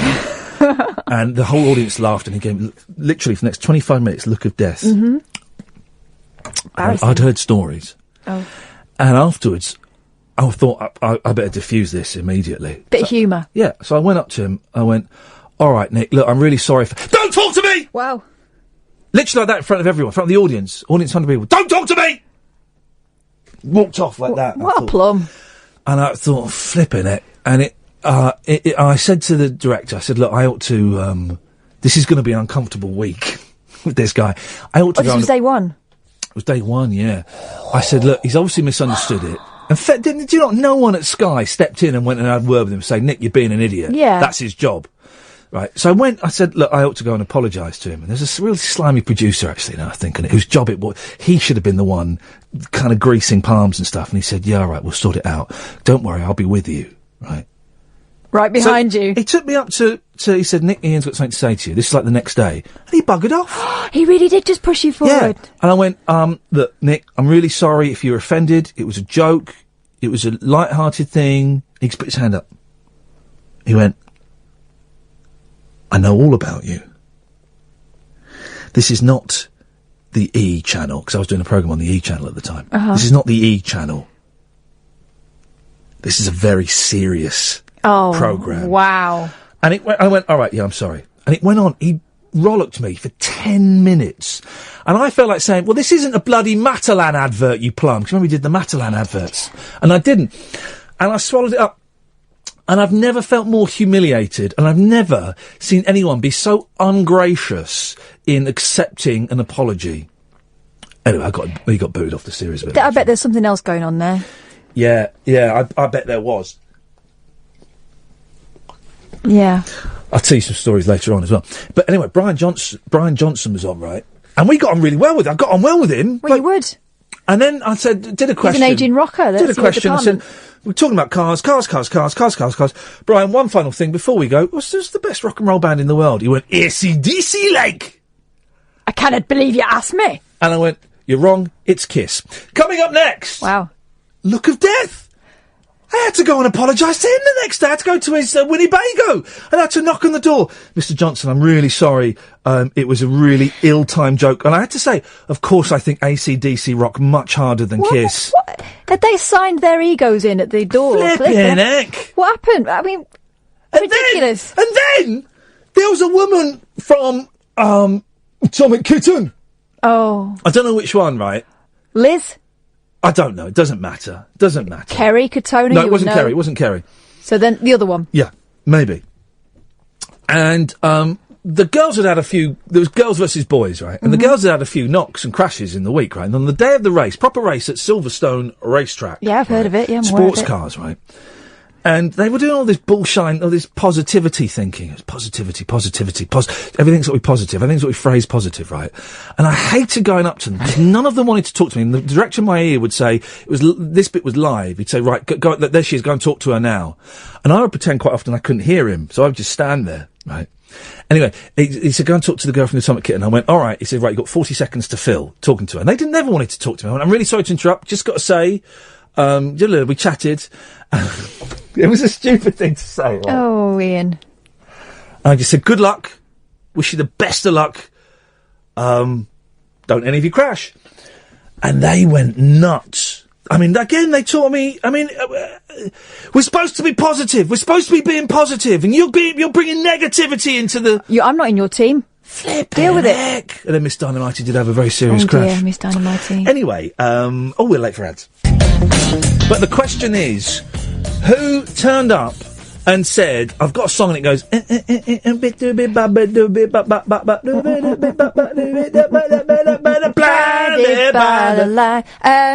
it? Okay, it's a man, I take it. Oh, wait, 444991000. Do we do the impression again? Yeah, it's not helpful. I've written the song. I'll do it. I've written the song. I'm looking up because I'm tiny. Oh. I've written a song that I think will be great for Manfred Mann's Earth Band. Tiny. Goes like this. Not Billy Joel, because he'd know what note it was. Close. Well, he'd be able to play it. Think of the guitar playing Billy Joel. Billy Joel piano? If you were to make a band of Billy Joels on... Springsteen. Yes! Springsteen!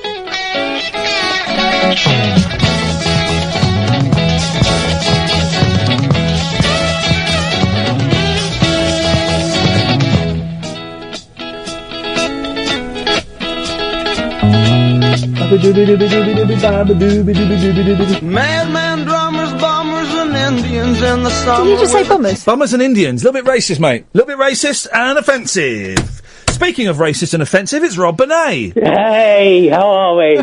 What do you want? Hiya, Gav. Hiya. You all right? So, a bit heavy tonight, so I thought, after the success of the last quiz, a quick one for you this evening. Go on then. Oh, blimey. Bringing local radio to the nationals.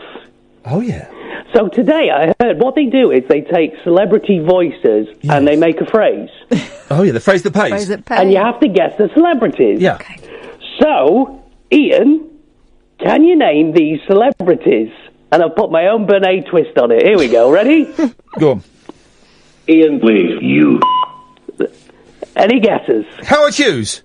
I'll give it you once more. Ian, please. You. James Whale. You what, sorry?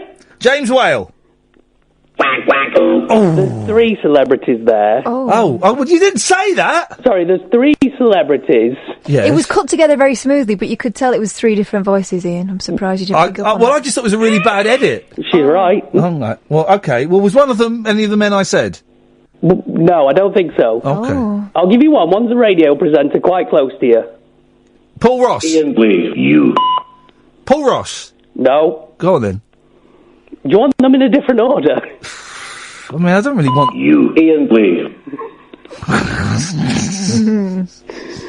Anything? Go on. Once more? Yeah. You. Ian, please. I can't get a grip on any of this. No. I can't get a grip on it. So not Howard Hughes, not James Whale, not Paul Ross. No. Those are, okay, again, that's offensive. That makes me want to run. Okay. I mean, that's upsetting as well, if I'm honest. But carry on. I don't know, Rob. Okay, Dermot Merhan from Sky News. Who? Dermot Mohan, the presenter. Dermot Mohan? That's the man. Do you mean Dermot Murnahan? That's him. He did the same course as me, obviously years before, at City University. Didn't pass. Okay, let's play Dermot... that's... Obviously, he's still doing better than you. Let's play Dermot Murnahan nude poker, all right? I've never seen him nude, so I can't win. Well, okay. Well, Who's he poking? In that case, I've won. I've seen his bum crack and his penis and his balls. Yeah. Why? Because we used to be lovers. No, he used to use the... he used to use the same gym as me. What, and stride around? In the dressing room, yeah, of course he would. Because what do you think you do? You go and because you get naked. No, I don't get naked. It all hangs out in the dressing room. No, we Is he Police Academy 1 or Police Academy 6? Police Academy 1. Did he dry his balls with the No, he was none. He's a proper solid gentleman, and he used a towel. Yours? There we go. Or his own? So there we go. Where we go? What happened then? Did I win something? Well, it's Dermot Merhan. Dermot Murnahan? That's him. You're thinking of Dominic Mohan. That's him. That's him.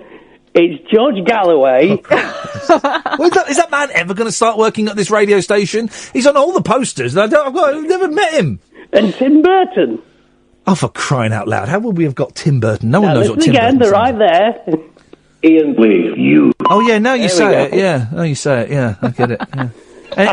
Anything else, or shall I cut you off? We'll go back to the medieval one another time. Ta-ra! There we go. Thank you very much. Yes, Victoria. Hello, Iain. Hello, Victoria. I've got a couple of things. Best song by the Kinks, Victoria.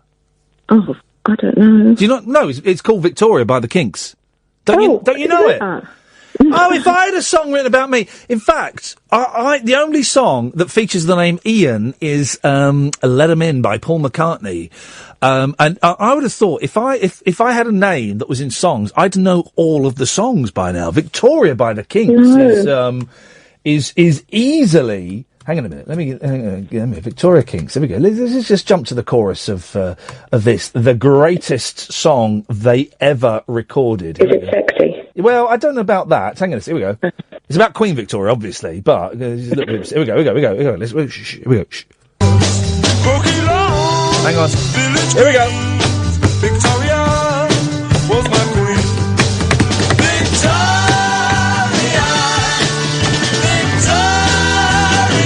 And what's beautiful is because neither of the Davis brothers can say their R's properly. So you listen carefully to them saying Victoria. Was my queen. Victoria.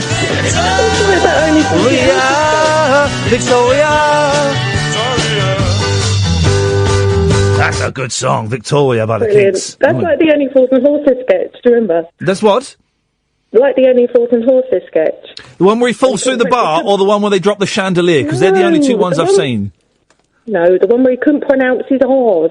Oh, they're singing that song. Yeah.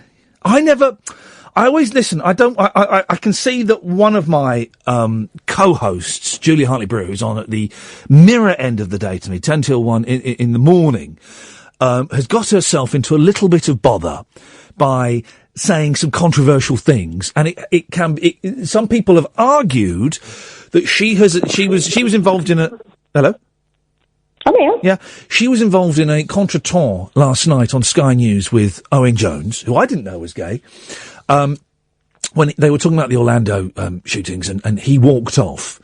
And there are some people who are arguing, and I'm not necessarily agreeing with this, that she behaved badly, and she then kind of went on her show today and made a big song and dance about it. And there are now some people saying that, Julia, why are you trying to make the horrific massacre that took place in America, why are you trying to make it about you? Now, I'm not suggesting she's doing that, but I get all of the texts and tweets in front of me, when people tweet at Talk Radio, they appear in front of me.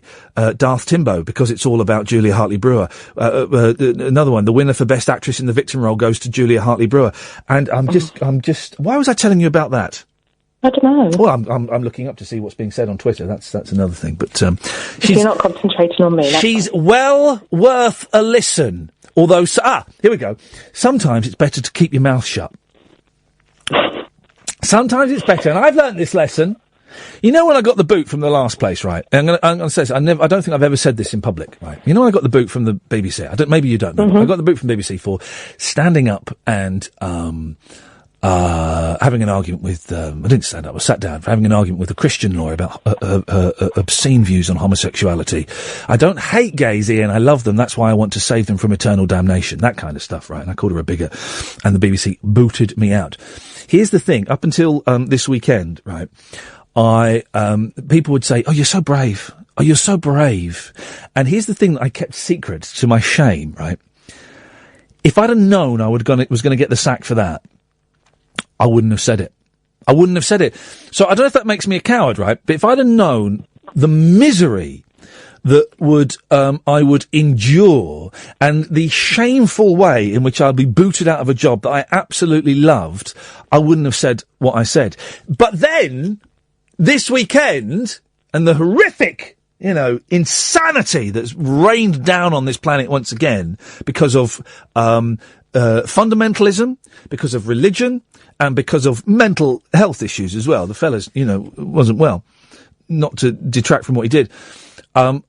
For the first time ever, I'm really proud of what I said back in November last year. But for a long time, I thought, if I had my chance again, I would not have said it. But actually, now I'm glad I said it. So. Can I just say, James O'Brien kind of said the same thing today. Yeah, I know, and he would have got embraced by LBC, and if I'd said it here, I would have got embraced by Talk Radio, and the BBC bottled it, and I could have been less angry in the way I said it. That's been picked up by a few people, but I really thought that by defending my gay, lesbian, bisexual, and transgender brothers and sisters around the world, that the BBC would have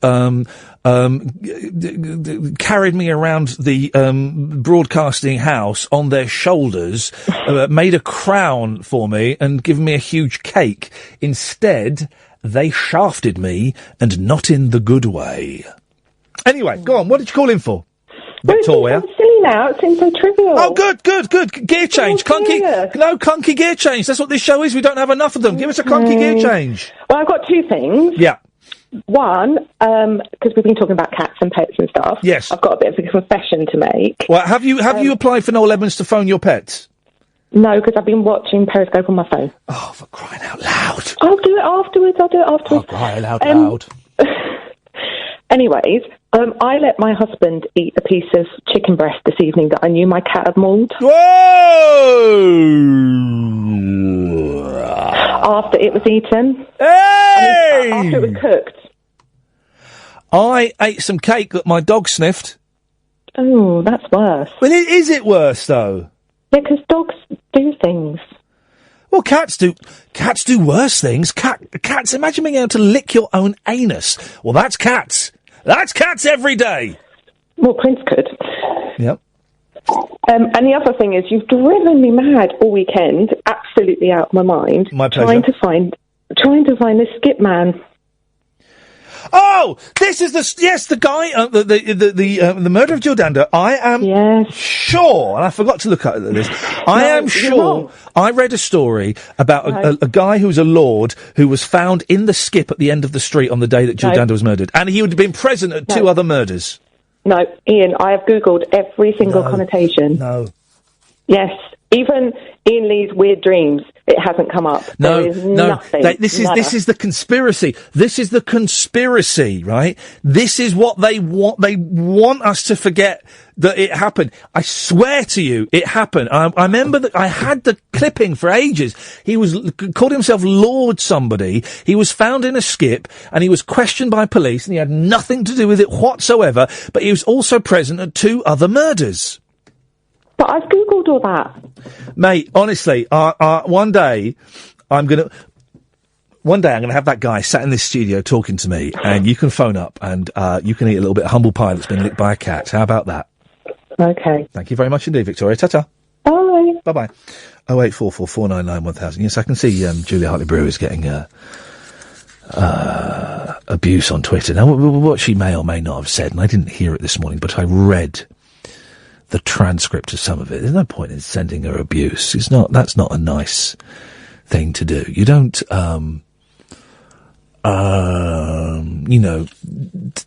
you don't combat someone's perceived stupidity or, I'm really struggling with words at the moment, or insensitivity, by being stupid and insensitive yourself. So, tough one, isn't it?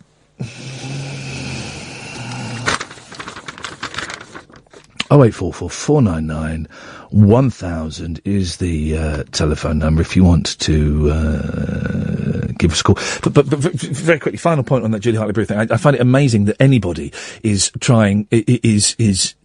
arguing about anything or discussing anything to do with Orlando that isn't to do with the poor sods that got murdered. Do you know what I mean? And that anybody would go on Twitter saying the kind of stuff that lots and lots of other people are saying. I had someone tweet me today saying, Owen Jones acted like a right idiot last night. I didn't see it. I saw the 30-second bit where he walked off. I don't know what happened before. What I saw in that 30 seconds, you could never judge a clip from just that. I saw a bloke who was really upset, who couldn't face being on TV anymore. That's what I saw.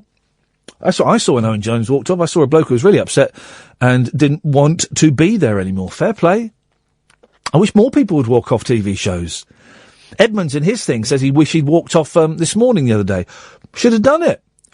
Stuck two fingers up at them and walked off. If you're not enjoying it there's this weird thing, right, when you're on TV and you're in the studio and you've got the mic, and quite often with Sky, it's not a radio mic. With radio mic, you have them in your pocket and you can walk around anywhere. With Sky, when I'm doing it, they've switched to a static mic, which means you're sat there and the mic is kind of plugged into the floor and you have to clip. So if you want to walk off, you've got to unclip the mic and put the mic down and walk off. And there's a real kind of, there's like an almost sort of invisible force holding you on the set. I did Sky News with Julia Hartley-Brewer once, only once. I wouldn't want to do it again because I didn't really enjoy it. And I've told this story before, but we were talking about the young 4-year-old Syrian boy that had been washed up dead on the beach. Heartbreaking story, right? Heartbreaking story. And she was saying it was bad parenting. These young men should be staying in their country to fight. And then she had a go at me saying the only reason I wanted to help refugees was so that I would feel good about myself. And she went on, and we kind of had an argument. I've got it somewhere at home. I should dig it up and put it on YouTube. We had an argument, and and Stephen, who was hosting it, and I don't know who else was there, they kind of were stunned into silence, which doesn't really happen very often. And I found her views obnoxious, right? But that's kind of the game, isn't it? I was on as the liberal left, lefty, and she was on as the right wing, gobshite. And, but then we went to the break. Normally in the break, at those kind of things, if it's been a bit tense, someone will make a joke and you'll talk about, what you did that week or what you got planned for the rest of the day. And she didn't. And she carried on telling me more and more, spouting more and more what I perceived to be bile, what she would have perceived to have been a rational, right-minded thinking. And we were never going to agree on it. We come from different sides of the fence, And I found what she was saying so obnoxious and so unpleasant about these kids that were dying, people that were dying, right? In an attempt to better their lives. And yeah, there's dodgepots and there's people that are coming over in economic migrants and all that stuff, right? And I just couldn't take it anymore. And I turned to her, not my proudest moment. And I said, Julia, you are a flipping disgrace of a human being. I didn't say flipping. I said the swear word. You are a flipping disgrace of a human being. Silence. Stephen Dixon, the host, was silent. Awkward. The silence for about 3 seconds, then she carried on and didn't shut up, and I don't think it even registered with her. She heard it, because the next time I met her was about 6 months later, here, and the first thing she said was, do you still think I'm an effing disgrace of a human being? And I said, actually, yes. But then I had to spend another hour and a half in the green room with her. And she's a perfectly decent woman, but I just find her views repulsive and obnoxious and dangerous, and poisonous. But me saying that you're an effing disgrace of a human being, it's not my proudest point, but she did really upset me. Anyway, what's the point I'm trying to make? I don't know. Oh yeah, something horrific happened, in America, beyond horrific, beyond our ken, as people would say in Scotland. And it just strikes me as really odd that there are other people trying to make it about them or trying to get publicity or... Forget it, man. Forget it. Doesn't that stuff make you realise that none of this matters? None of this Sky News doesn't matter? This talk radio doesn't matter? This show doesn't matter? Do you know what I mean? Anyway, tangent... brought back. Last hour of the show, we'll play, is it applause or is it rain? This is the one we've got at the moment. 0844 499 1000 is the telephone number. Don't call up yet! Because after the break, we shall take your calls straight to air. Oh, I started telling you the story about how I tried to fix a drain. And, well, here's a surprise. It ended in tears. Literal tears. And a lot more swearing as well, actually. Been a lot of swearing this weekend, guys. One of those weekends. I'm Iain Lee. This is Talk Radio. 0844 499 1000 is the telephone number. Don't dial yet. Talk Radio. Last hour of the show. How's it going for you guys? I'm finding it hard work at the moment, but, what are you going to do? Last hour of the show, anything goes. CB radios, bats. I need to talk to you about bats. That's what I meant to talk about all night. Here's the news. Late night, Iain Lee on Talk Radio. We have ways of making you talk. Do you see what I mean? We're talking. Did you hear that story about the copper getting stabbed? Horrible. And his 3-year-old kid. What the flipping hell is going on in the world? What is going on, man? We need to chill out. We're going to chill out for 4 minutes, 39 seconds. This is stunning. All right. And, that thing with the coppers really knocked me for 6. Yeah, I know what you mean. It's horrible. Flipping, let's have some of this.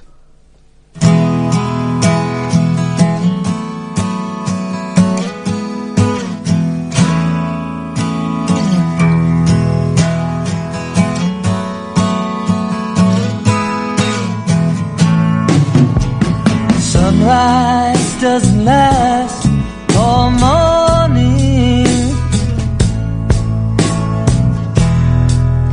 A cloudburst doesn't last all day. Seems my love is up and has left you with no warning. It's not always gonna be this great.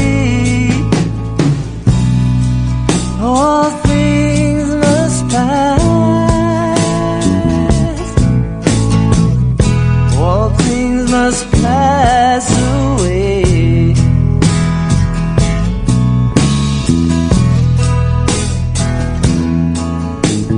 Sunset doesn't last all evening. A mind can blow those clouds away.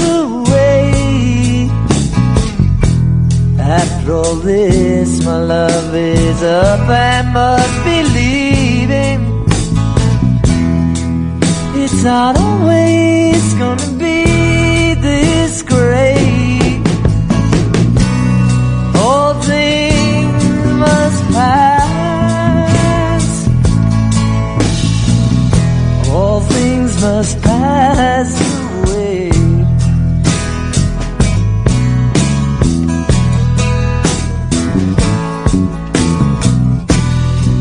All things must pass.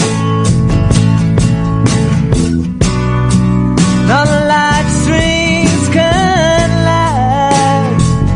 So I must be on my way. I face another day. Now the darkness only stays at night time.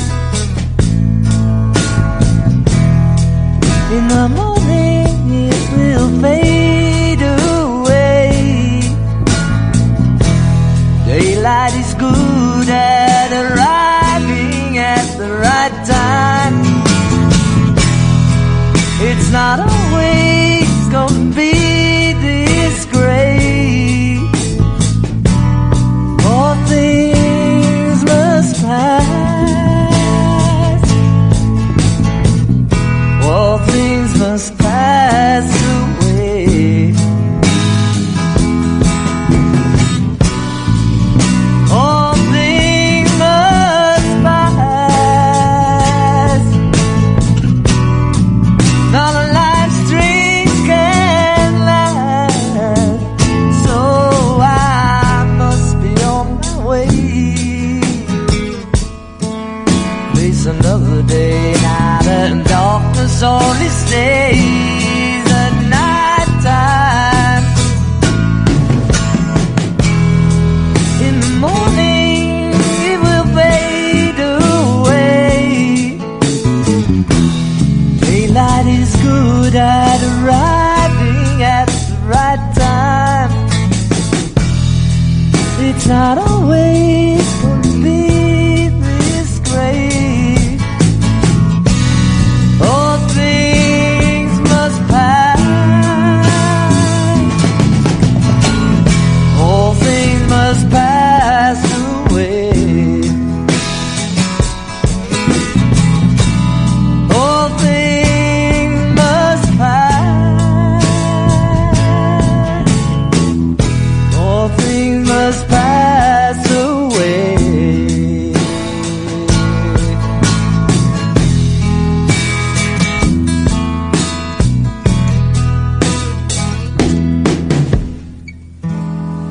That'll do, wouldn't it? That'll do. Did you know the Beatles turned that song down? They turned a few of that one down, on that album down, didn't they? I'm obsessed with George Harrison. I watched the brilliant Martin Scorsese. He knows how to make a good rockumentary. He made a brilliant documentary about Bob Dylan, a man I really have very little time for.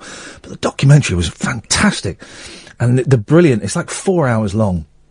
This George Harrison documentary, and I've just lent it to you, and it's absolutely, it's stunning in its. Oh, hello. Go away. It's stunning in its beauty, its honesty. It's when Ringo talks about him dying, and Ringo wipes away a tear. Oh, jeez. He was their kid brother, though, wasn't he? He was just turned 27 when the Beatles split up. God, imagine that. As a kid. 27, I was doing the 11 o'clock show, so in many ways my career path was equal to that of George Harrison's. It's a brilliant documentary. Absolutely brilliant, right?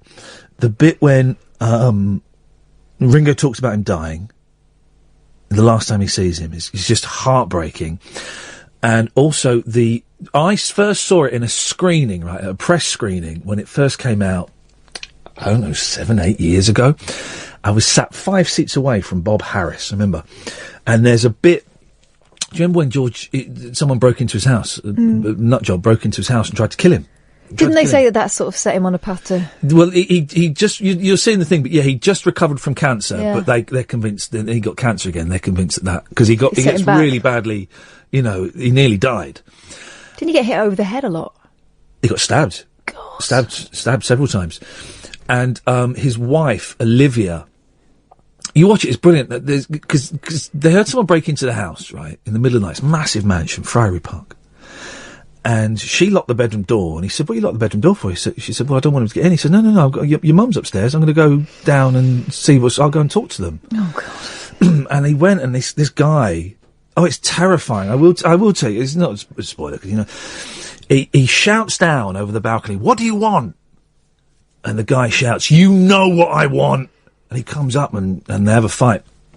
And the way Olivia tells the story of what must have been the most horrific night in their life, and then she gets a poker, right? And and she doesn't know this guy's got a knife, right?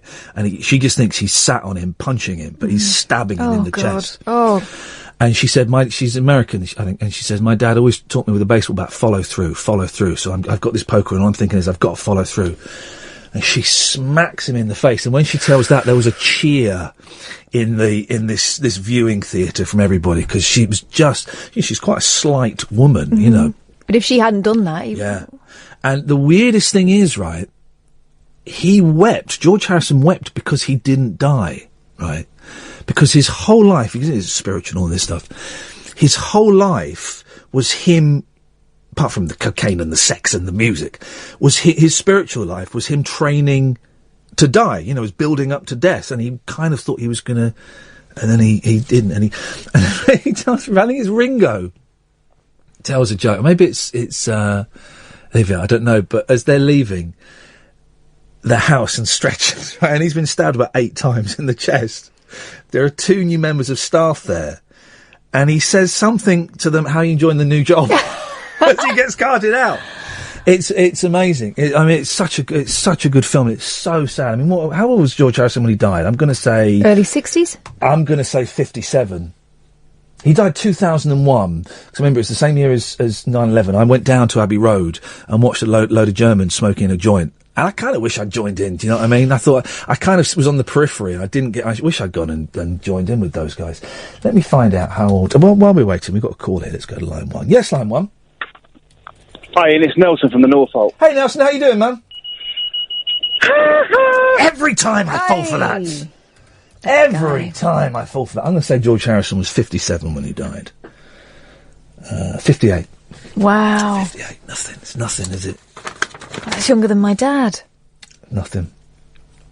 Oh, dear, oh, dear, oh, dear. Poor old George. He's the one... I've interviewed Ringo, and I loved it. I was sat in Apple waiting for Ringo. We're sat in Apple offices waiting for Ringo to arrive, and he walked in and he went, I know you! Because I'd been on This Morning that morning, and he'd watched me. He went, I know you! He wasn't just being showbiz, he actually did. Yeah, he did, and it was brilliant. And we did this interview, and it could have gone on forever, and he went, look, you're never going to end this interview, so I am. That's it, we're finished, thank you. I saw it, you did put it on YouTube, didn't you? It's on YouTube, yeah. I've seen it. It's still the biggest, most viewed thing Absolute Radio have ever had. Thanks very much indeed. And not just by me. No. It's one of my proudest moments, meeting the Beatle. And he was delightful, and he refused to sign something, and he wouldn't shake my hand, so he did an elbow thing, so he didn't want to get germs. And he's an old man, he's an old man.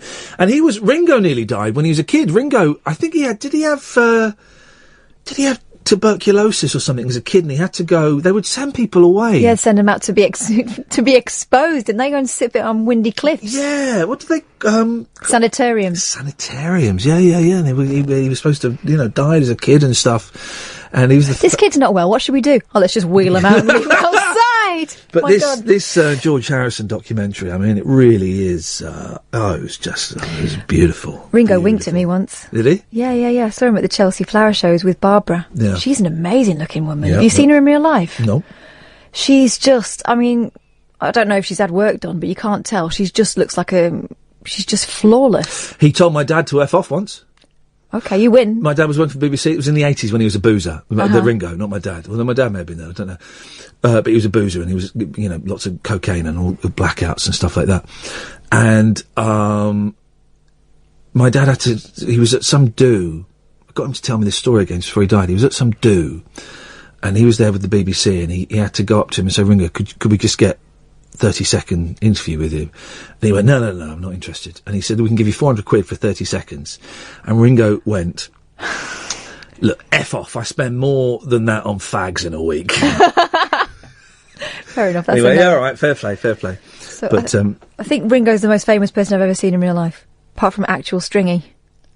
I want to see McCartney, because I know where McCartney's offices are. They're in Soho Square, I think. Just off Soho Square, maybe. Do you think he goes in? Yeah, a lot. Does he? Yeah, a lot. And I know a lot of people that have seen him walking down the street. He just gets out and walks. Do you want to go and hang outside there? Yeah, I'm tempted. Mackenzie knows him. My friend Mackenzie knows him. Gosh. Because he's in a pop video with him. Have you seen the video he was in? It was... One they keep in touch?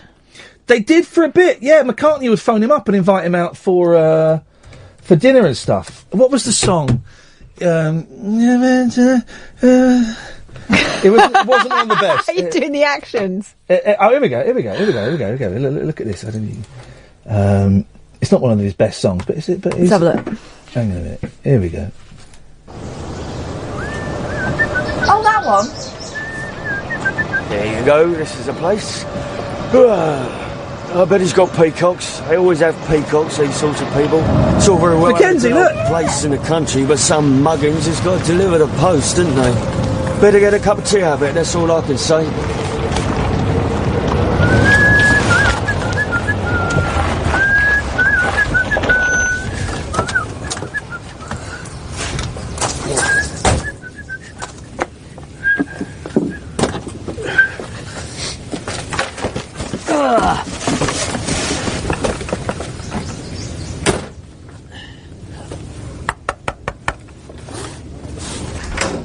Good afternoon. This one's for you. Bit cumbersome, this one. If I can bring it in, I'm going to need a signature off you. Right. Improvising, and Mackenzie said he was not a good improviser, McCartney. Okay. You seen what they're doing up the road there? No. Cup of tea. Love a cup of tea. I didn't ask you. I'm sorry. Would you like a cup of tea? I love a cup of tea. There we go. You know why? Yeah. He likes to be in control. He does. And you have to relinquish, don't you, when you improvise? Relinquish. Yes, and. 08444991000. Okay, so is this rain or applause? Oh, hang on a minute. Where are we there? Rain. Same rain? Mm-hmm. You're spot on. I'm going to give you that one. Okay, is this one... Let me mark it off. No, I've done that. I like people to know the difference. Yeah. Okay, is this rain or is it applause? Rain. Okay, you're convinced. Okay. Sounds splashy. Okay, how about this one? That's still rain. You're right. All right, how about this one? Applause. Okay, you ruined that game. That took me an hour to put that together. I told you to try it out on me Took first. me an hour to put that together. So, I went to fix the 0844 499 1000, by the way. 7 pence a minute plus access charge, significantly more from some mobile phones, but maybe not, don't matter. Otherwise, we'll just sit here and talk. It's up to you.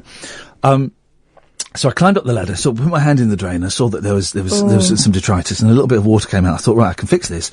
I need a stick. So I went and got a broomstick and I climbed up on there again and I'm whacking it through and it went through. I thought, brilliant, I've sorted it, I fixed it. Brilliant. So I was just... There's not something in there that's supposed to be in there, like some sort of filter. No. So I'm giving it a good whack, right, and it goes straight down. And it goes into the garage and then it goes straight down. So I'm whacking it, I thought, this is brilliant. And I was there for a bit. I thought, I've sorted this out.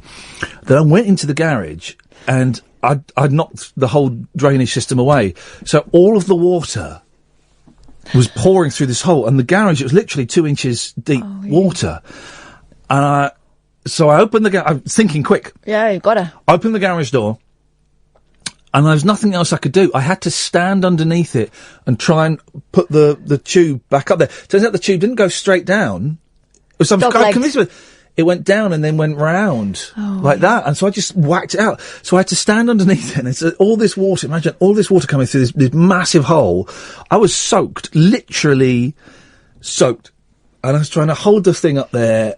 And it was to no effect. So I was in the garage, swearing a lot. And then trying to sweep the water out. Have you ever tried to sweep water out? Yeah. I flooded the bathroom once. Flipping it, man. It was outrageous. I flooded, well, it wasn't the bathroom, it was my room in the whole of the residence. Yeah. Started filling the sink up. Yeah. Got a phone call from my boyfriend. Yeah, of course. Obviously, it was in the end of the landing, wasn't it? Yeah. So I went out. Yeah. Left it running. Yeah. Came back. Whole place was swimming. And that carpet hadn't been cleaned for years. There is nothing quite like the smell. Man alive. Of a hot... Oh, my word. I was not popular. So, that was Sunday. Soaking wet. I had to strip off in the kitchen, which the boys found hilarious. What happened, Daddy? I broke the drain, boys, and I'm wet and I'm going for a shower. There's all this dirty water on me. I'm probably poisonous. So that was Sunday. 0844. That was Sunday. That was Sunday, basically, ruined. I had a shower and went to bed. No, I had a shower, then I watched George Harrison, that's what I did. 0844 499 1000. Saturday was taken up by, I don't remember the day, a lot of it was in bed. Why the hell not? But for my birthday, I should bring it in, because you never know, they might be living here. I got a bat detector from my mother-in-law, best present ever, bat detector, right? And what it does is, it's like a little box with a little microphone. And you turn this dial and it changes the frequency, and different bats communicate on different frequencies. Right. And at dusk, early evening, the kind of bats you're going to get will be on the lower frequencies, around between 30 and 50 megahertz. I don't know, I'm just nodding. And then there's other bats that goes up to like 125. So I took the boys over to the field and the woods, and they were just standing in the middle of the field with us. I said, boys, that's not going to work. They're going to be in trees. They're going to be bats just like hanging in the sky. Think, boys, think. So we went into the woods and we turned it on, and we heard loads of bats. But every time they heard a bat, you'd hear and the boys go, it's a bat! And then it would stop because they'd scared the bat, of course. But we heard loads of bats, and it was awesome. And I was tempted to go back later when the boys were in bed. Just detect on yourself. Yeah, I was loving it. They kept going off and playing. I kept going, I'm going to go back and listen to the... I got something! Like that. And you can tell from the frequency and the speed of the clicks what type of bat it is. Gosh. Isn't that nuts? They communicate with different clicks. My eldest daughter has been doing this thing after school. She used to do drama, and then there's been some sort of drama at drama club. Yeah. And now drama club's off. So then she replaced it with computers. That lasted a term. Yeah. And now she's doing eco-science club. Oh, what the hell? I don't know what that is. I think... Hang on, it might save the planet. It might. She I think probably it's identifying trees and that. Yeah. Right, but I found her notebook the other day where she'd been spotting birds out of her bedroom window. Hang on 1 second, let's find out what birds she spotted. I'm hoping there are some tits there. Yes, line one. There are tits.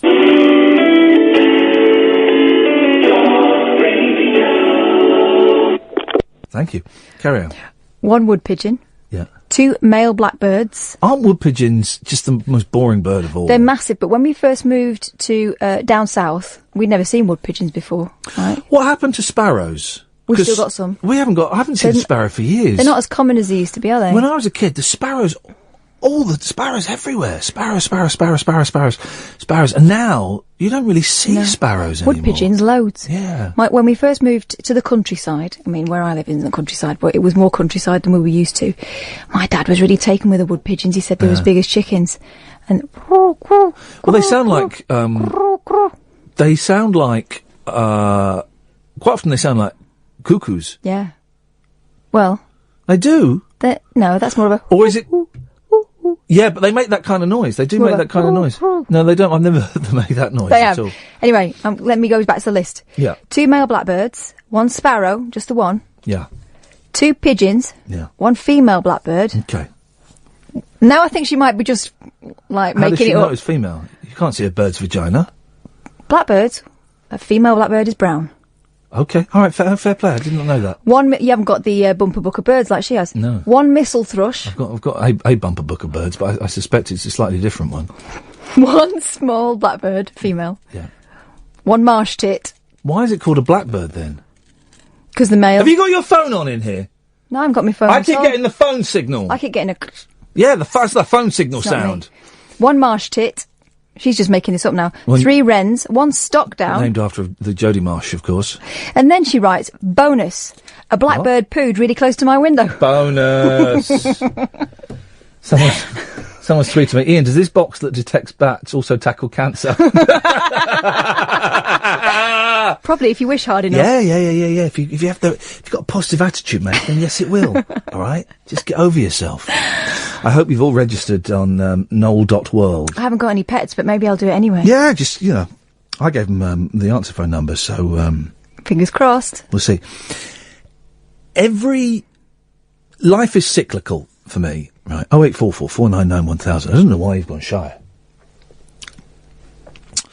And boy, oh boy, doesn't it feel great to be probably the only show that hasn't mentioned the football once.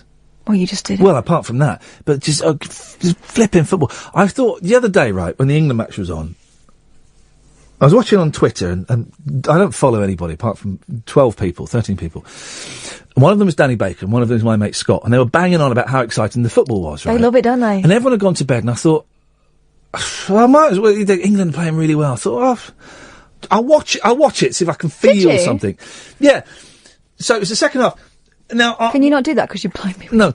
So we don't use the Skybox. The Skybox is unplugged. And here's the thing about the Skybox, right? If you want to use it after you've unplugged it, you've got to plug it in and not touch it for 3 minutes. Yeah. Because if you do it, it buggers it up, right? So plugged it in, left it for 3 minutes, turned it on, and it was being weird. It would leave I believe they call it the EPG, the Electronic Program Guide, the bit at the bottom. Oh, is that what they call it? Yeah. They would leave it on the screen for the whole thing. I was trying to get rid of it, and I got the football match on, and trying to get rid of this EPG, and they're about to take a free kick, and then I hit the button to get rid of the EPG, and it went to like the menu, but with the sound, and I heard them go, "Oh, what a fantastic goal!"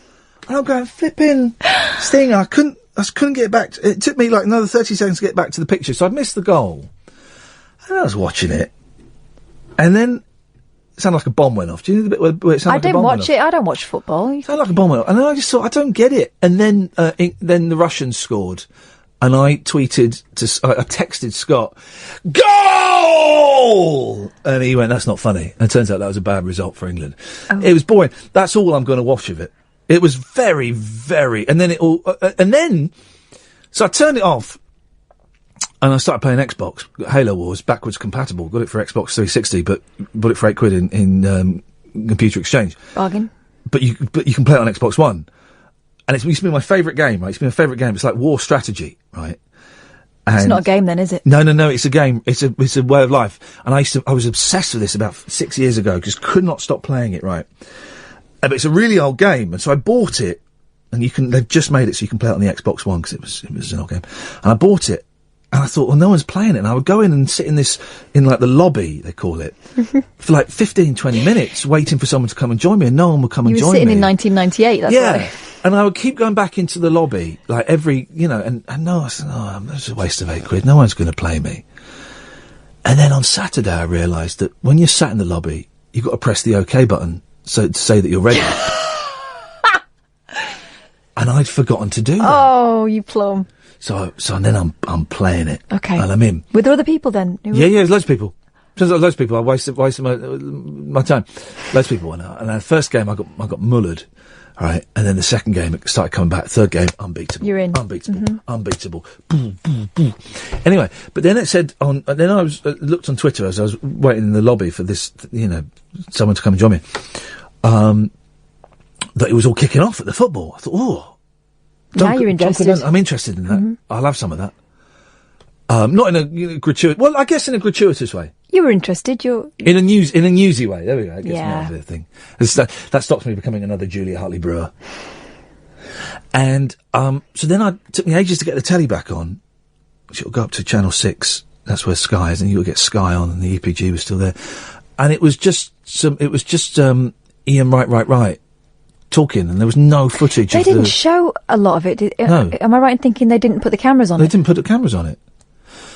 What has happened to Iain Right's glasses? I don't know. I haven't seen him. He's got, when you get bubble mixture and the tiny little circle that the bubble, you blow the bubble. His glasses are made out of those. Let me look him up.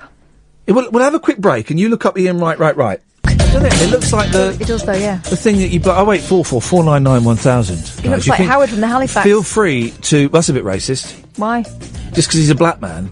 No, he looks like him. On Trisha once, they had 08444991000. You can interrupt this mundane chat at any moment. As soon as I see your name on the screen, I will stop speaking.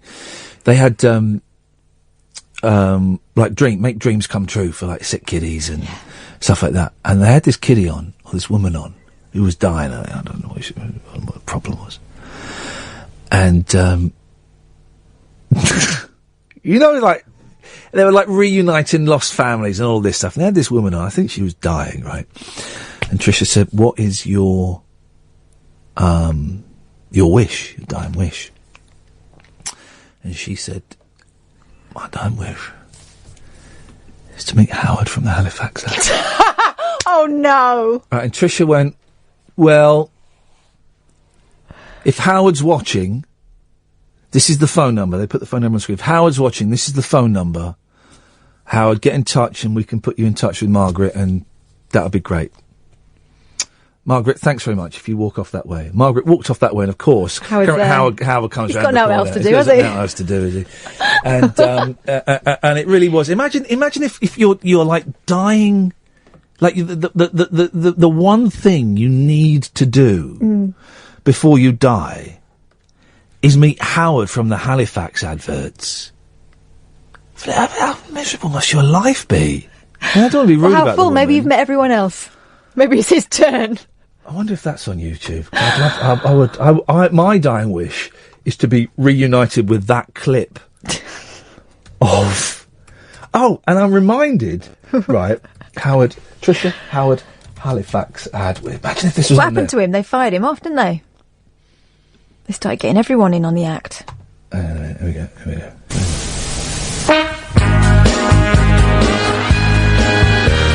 Maybe I'm a banker who's completely obsessed. He's got Iain Wright's glasses on. He has. This is the original. This is the original Halifax ad. This is when bankers were still fun. Remember? Yeah, Howard's the reason that the whole world went bankrupt. Get back to your desk, Howard. There's work to be done. Yeah. I was going to follow on from that with an excellent point. What was I going to say? So Trish... Oh, yeah. So you know we talked about Welcome to Leith, the documentary about racists that take over this small town? Yeah. Right. I forgot to mention the most amazing scene in this film. Go on. Right? So it's an incredible film, right? It's on Netflix. Welcome to Leith. This is a film where this new guy comes to town and starts buying it up, and it turns out he's a massive racist. Yeah. It's brilliant. And he's trying to buy everyone out so he can set up his racist encampment. I've forgotten what the best bit was. Go on. He goes on to an American chat show, the racist guy, the white racist guy, to get his DNA checked, and they find out he's like 29% black or something, that's right? delicious. It's hosted by Trisha. Huh? She had her own show in America. When the hell did that happen? When the hell did Trisha, a woman I find very, very sexually arousing... Yeah, so do I. When the hell did she get her own show on American... Is that where she went? Television. Well, she got very ill. She had cancer. Mm-hmm. They replaced her with Kyle, didn't they? Yeah, that sleazeball. And then she got her own show in America. Positive thinking. That's what it is. Positive thinking. That's amazing. Or a good agent. And McKenna had his own show in America. I'd love a show in America. Just one series before it got taken off. Well, they like Corden, don't they? I would. Why'd you have to mention that idiot for? Yes, line one. You're on the wireless. Yes, thank you very much. Yes, first time calling live radio, so it's quite exciting for me. I think the first time I've got some strange memory that about 10 years ago I heard you speak to Rick Wakeman on possibly LBC when I was driving the car. Is that possible? Where were you driving to? I was driving from Clapham to Stockwell. Yes, in that case, I think I might have done. Remember? Perfect. That's great. I think I did. I think I had him on LBC. I think if we did, it was on the phone. I think it's because I think you. I do remember you talking about Close to the Edge being possibly a good album. What do you mean? But there's no possibly about it. Close to the Edge is a masterpiece. A masterpiece. It is. It's fantastic. And I don't know. I don't remember if we got him on in the end or not. This is how Close to the Edge started. The first track on Close to the Edge, 18 minutes 42. Oh, blimey! Oh, but no, listen. Pack that in. No, listen. That's what happens when there's no women in the band. Oh no, get to the point. It is a great record. Listen to this. Listen. Here we go. What's your name, caller? It's Miles. Okay, Miles. Well, okay, listen to this. This is how it starts. Listen. I've written this song and it goes... Are you a fan of Yes then, Miles?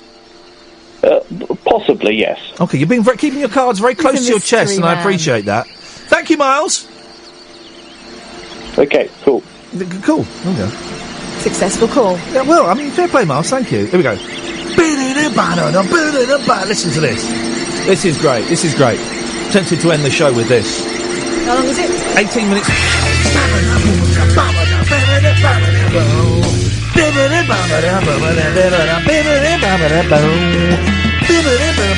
But then listen when he starts singing. When John Anderson comes in, not the referee in Gladiators.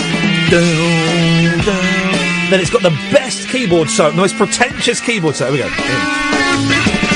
Don't worry, it's discordant for a reason. Rick Wakeman's dressed up as a wizard at this moment. Here we go. But then listen to when the song comes in. Listen.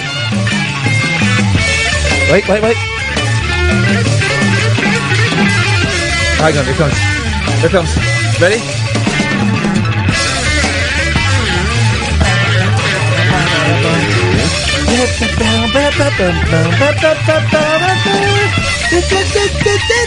Wait, here we go.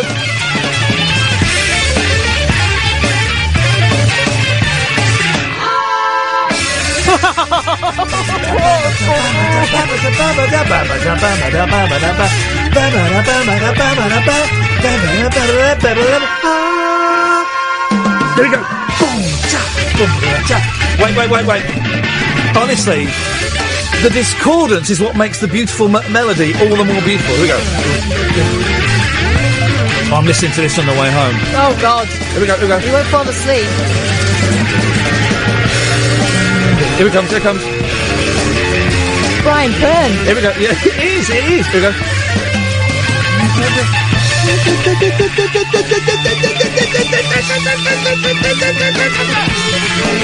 This bit goes on a bit longer than I remember, actually. You know, some people are trying to sleep listening to this. Here we go.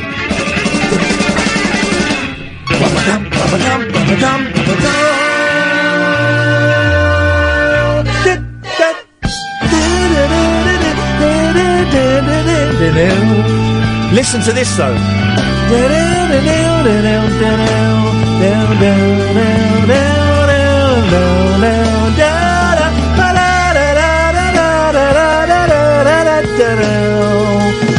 Then listen to when he starts singing. The song's not even started yet.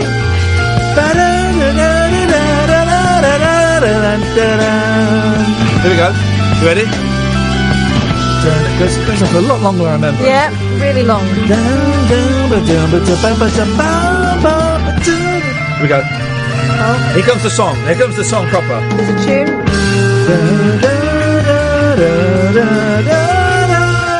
Here it comes.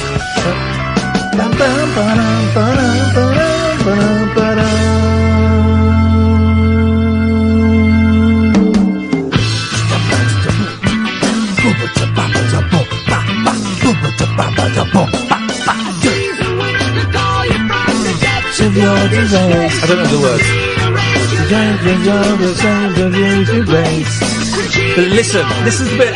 Here's the bit. So pretentious. No, it's not. Here it goes. It's the chorus. That's another verse. Of course there is. The chorus. Don't remember the words.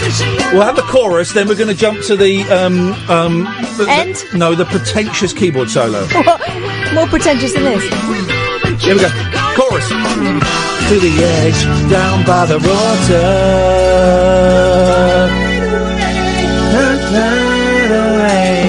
Close to the edge, down by the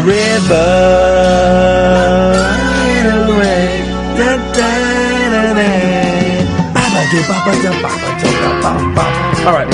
So I've got you on that bit, right? You haven't got then it we get all. then to this. I mean, then we get to the keyboard solo, right? And don't worry, here we go. Oh, we got this bit. Here we go. By the river,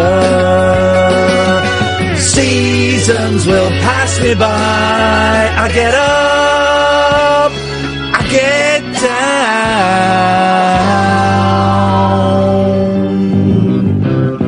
Bass. Rick Wakeman's just stretching his fingers. Ready? He's getting ready for it. He's getting ready for it. Someone needed to call time on this about 2 minutes in. Listen.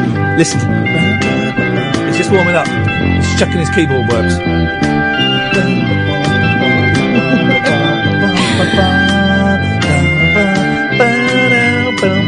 Here we go. Ready? Here it comes.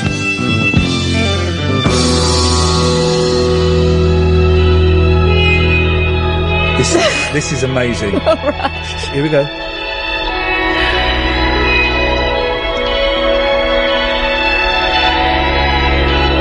tempted just to play the whole thing. I mean, you might as well now. And we're pretty much there. Yeah, we go. We just skip forward a bit. Oh. Here comes the keyboard. This is brilliant. Rick Wakeman, who also played the piano on Morning is Broken by Cat Stevens. Yeah, I know. He was a bit Here it more to comes. the point in that. Hang on, here it comes. I mean, flipping it. This goes on for a bit. Hang on, skip forward. Maybe skip forward 5 minutes. Hang on. I just want to scream, you boys, stop it! Here it comes.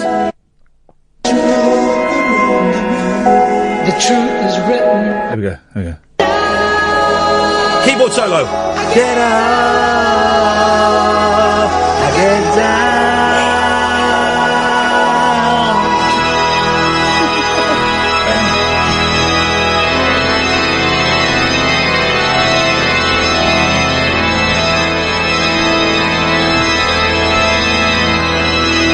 It's not even started. You wait. Here we go. Playing his organ fittingly. This whole thing is.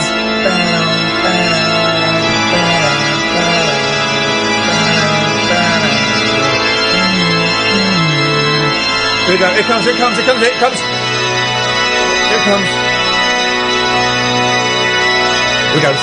You're going to love this bit. You reckon? Oh, that goes on for ages, actually. Song's finishing, coming soon. Seasons will pass you by. Listen to this song. Coming to the end now. To the sea, down to the sea.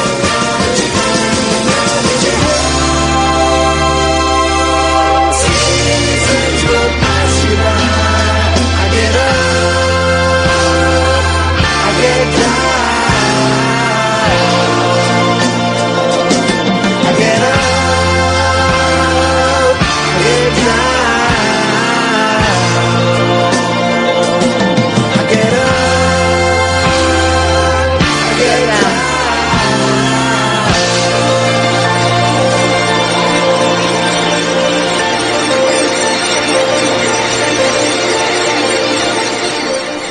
Side 1 of the album done.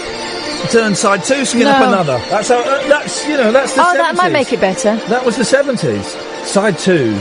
You never heard Siberian Claw 2? I've never heard any of this. Hang on it. Oh man, you just don't know There's what a you're... reason. You don't. There's for some reason the computer seems to have crashed. I don't know what's going on there. Line 1, you're on the wireless. Good evening, Ian Lee. Good evening, sir. Hello there. My name's Rob. I've been a long-time listener. I'm a huge fan of yours. That always worries I me. Finally picked up. It always worries me when someone says they're a huge fan of mine. Well, Rob, it's nice. I'm glad you've plucked up the courage, and I'm slightly annoyed that that my producer here is not digging the yes. She's saying no to yes. Because I'm not a 15-year-old boy. Wow. This is what I have to deal with. That's what I'm phoning up for. I'm a massive fan of Yes, and I thought it was awesome that you played a bit of progressive rock. Yeah. Well, you can be friends. And thank you. I just wanted to phone up and say how much of a big fan of progressive rock I am, and it's awesome that you're playing a bit on a bit of talk radio. I'm completely honest with you. The only I possess the Yes album, which I've only got on vinyl, not on CD, and Close to the Edge. And I got into Close to the Edge at college, of course, because a friend of mine would just keep singing, I get up, I get down. And I started singing that. And it was hilarious because that was all I would sing. And after about 2 months of me singing that, my friend said, you know that song is 18 and a half minutes long. I was like, whoa, no way. He said, yeah, let's go and listen to it. And we entered a magic kingdom and we listened to it and it blew my tiny freaking mind. There's nothing wrong with a song that's 18 minutes long as long as it's a good song. Yeah, exactly. Are you a fan of Genesis at all? Early Genesis? Well, this is the thing, right? Bob Mortimer, his favourite album of all time is Lamb Lies Down on Broadway by Genesis? It's one of their albums, yeah. That's his favourite. And now I trust Bob. I've got a lot of respect for Bob. I've not listened to it because I'm scared I'll get sucked in. I got force-fed that as a kid, all that stuff, which is probably why I was so worried about that you just did to me there. You can pick your nose if you want. I'm not, I'm scratching it. Well, don't be embarrassed. If you want to pick it, pick it. Can I have an out time, please, Ian? That's Jamie picking. No. I don't pick in front of anyone else. There we go. Why? Are you... You're on Periscope, Cat.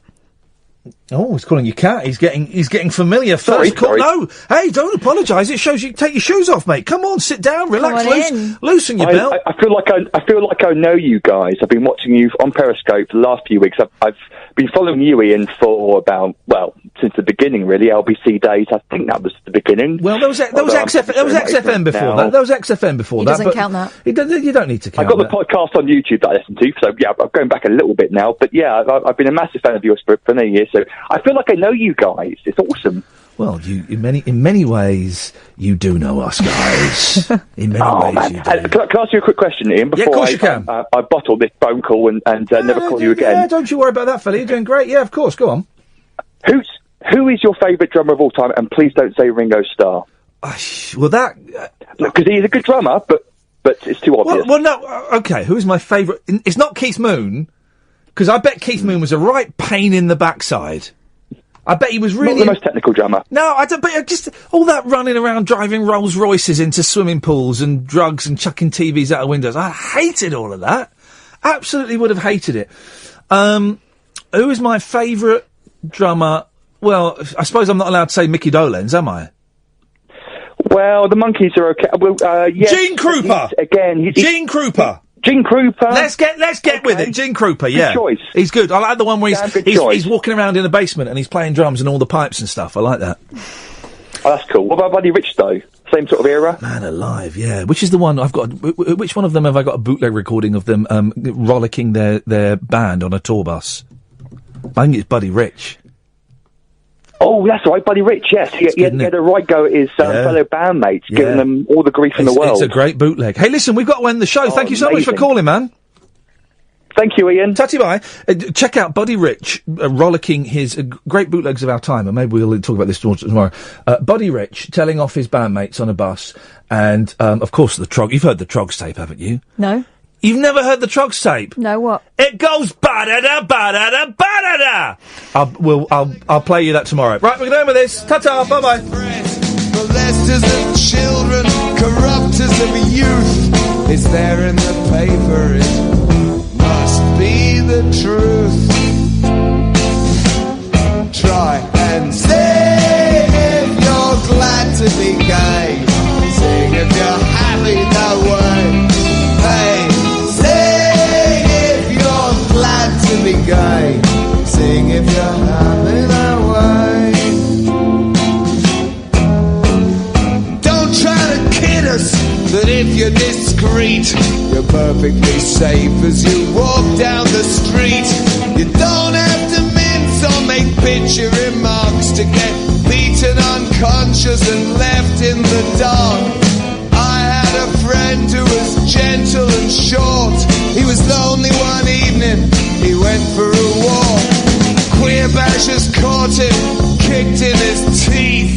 Was only hospitalized for a week, and he still bears the scars. Sing if you're glad to be gay. Sing if you're happy that way. Hey, sing if you're glad to be gay. Sing if you're happy that way. And sit back and watch as they close down our clubs, arrest us for meeting and raid all our pubs. Make sure your boyfriend's at least 21, so only your friends and your brothers get done. Lie to your workmates, lie to your folks. Put down the Queen's, tell anti-queer jokes. Gay lives ridiculous, join their laughter. The buggers are legal now. What more are they after? Tell them. Sing if you're glad to be gay. Sing if you're happy that way. Hey, sing if you're glad to be gay.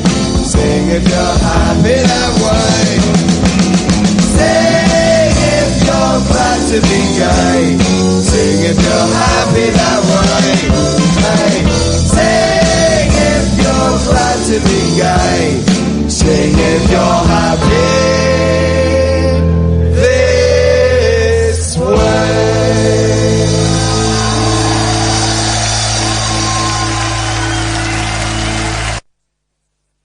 Talk Radio. Join the Talk Nation. Pick up your phone and talk radio. We'll get you talking.